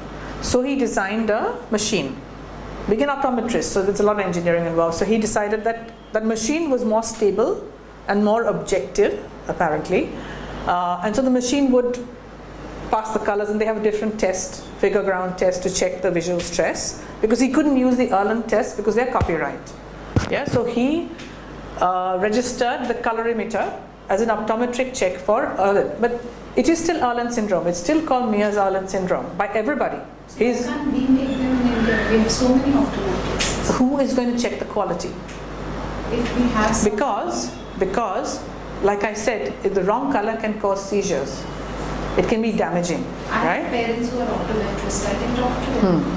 Because But they have kids who have special needs, so they can understand these things better. yes, but then we have to then talk to Irlen and say, look, we need to work out how to do this. So we can start that for sure. Yeah? I couldn't take that on because I'm already doing too much for even what I'm supposed to be doing. I don't know what I'm supposed to be doing, actually. So that's a whole other thing that a business needs to start up. No, so we can talk. I think there are parents, and I'm talking about not for parents, because we of course, see, there'll be money, but then they would see it more from helping us. Yes, Meaning, I'm not saying there's no money. The approach would be different. Absolutely, absolutely, I can talk to the parents. First I'll talk to the parents, then talk to the Yes. Now the thing is that I could speak to the Irlen and say, look, there are some people who are interested in speaking to you about manufacturing them in India. Of course, there's their business perspective.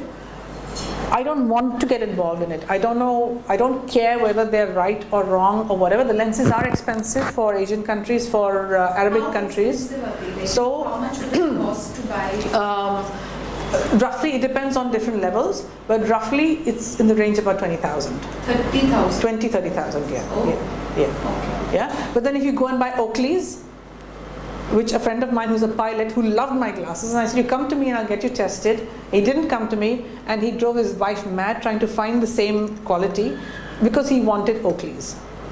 I can't do anything then. But see, if it helps the child, So, it helps. exactly, You can try yes. and find Yeah. something, and this 30,000 is including the No, not including the shipping. Excuse. Yes. That's why I don't go into that. That's one reason. The second thing is, okay, so the child is having, a lot of stress, and so the child does need to get the glasses done. But children are growing. We are all growing and changing. So within 6 months, if the child, and also because the brain is stressed. When you lower the stress of the brain, they might need a different color. So within 3 to 6 months, they might need a different color. Can you imagine spending then 2 rounds of 20,000, 30,000? Yeah. That you're talking about, you can use them also. Right? Yes. And where do you get them from? Me. Okay. So I've got They cost around. 200 rupees an overlay. Oh. That's the difference. Oh. So this is why I don't talk about the lenses so much. I have my own lenses. So just pass these around. These are my old ones, so you can pass them around. Just try them, or will you be able to read? I don't know.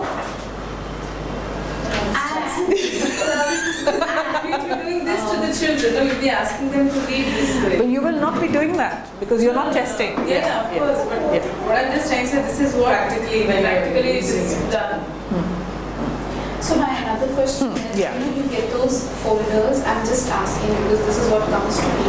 You get them folders, colored folders. So how are these overlays different from those colored folders? Because the colored folders, sorry? Yeah, you get this color folder where you just put papers of red, yellow. We used to cover books with this colored cellophane paper. I put that and I still get a tint. Is that the same? Yeah, so how is it different? The child will, it's not different in the sense, these overlays are tinted through. So it's in terms of when they're selling a product as an intervention, they have to test it properly, right? And they've tested these colors, and these colors with doubles or with combinations, because you might have a child who might need 2 different colors combined to get that further, what do you call it, specific color. But the overlays also would help to some extent, not the overlays. We can't call them Everything. So Shivam came to me from Gorakhpur. Okay, his parents are doctors, both of them, and they were going to go to the US and whatever else. He just suddenly got this terrible light sensitivity. They had MRI scans done, every single test. They said they did everything in a single test. And he's a gifted student. And gifted in the sense that he tops the class. He's gifted in other ways also, right? Mother started saying, but you're not studying, why are you not making an effort, what is happening? And he would have done, he's an absolute prima donna. He's like Karan Johar. So, I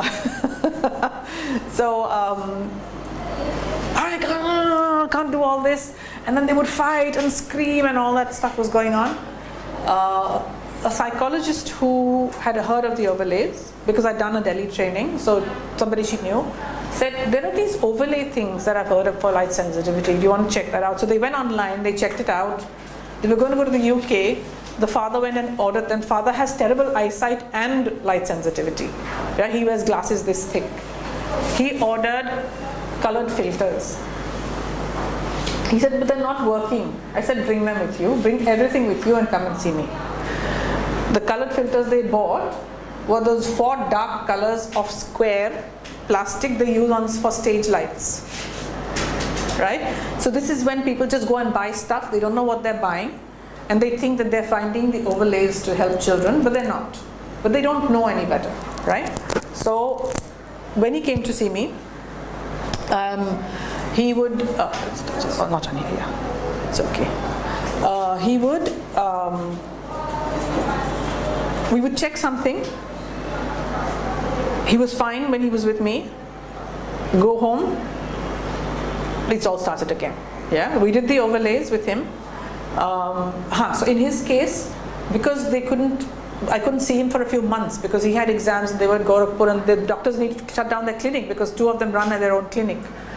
I said, in the meantime, you buy these plastic folders, try different ones, buy cellophane paper like you said, whatever you can, try different lighting, whatever it is, use it. Yeah, because if it helps, he'll use it. If it doesn't help, he won't use it. So she bought yellow cellophane paper. That's the color he liked. And because it was so flimsy, she had to line it with another acetate sheet that they use for those overhead projectors, and with tape on it. And he would put it on his book, and it gave him relief. And he would walk up and down because that helped to calm the stress and study. Yeah. So, but how long can he keep using that? Right? So he had to be tested with the right colors. Then he came to see me, and with this is a daily thing that was happening with him. And they said, do the lens testing. I said, look, I'm very reluctant to do the lens testing because he's a teenager. His body is going to change. Growth spurt is instant color change. Yeah. No, just test. We don't care. We don't, it's not the money and all that. I said, okay, I'll test. Did the lens test. Went home again. No, it's not working. Came back again. Did it again the next day. Nope, it's not working. Finally, we use this. So what's that? It's a hat. I can't read it now. When doctor uses a hair.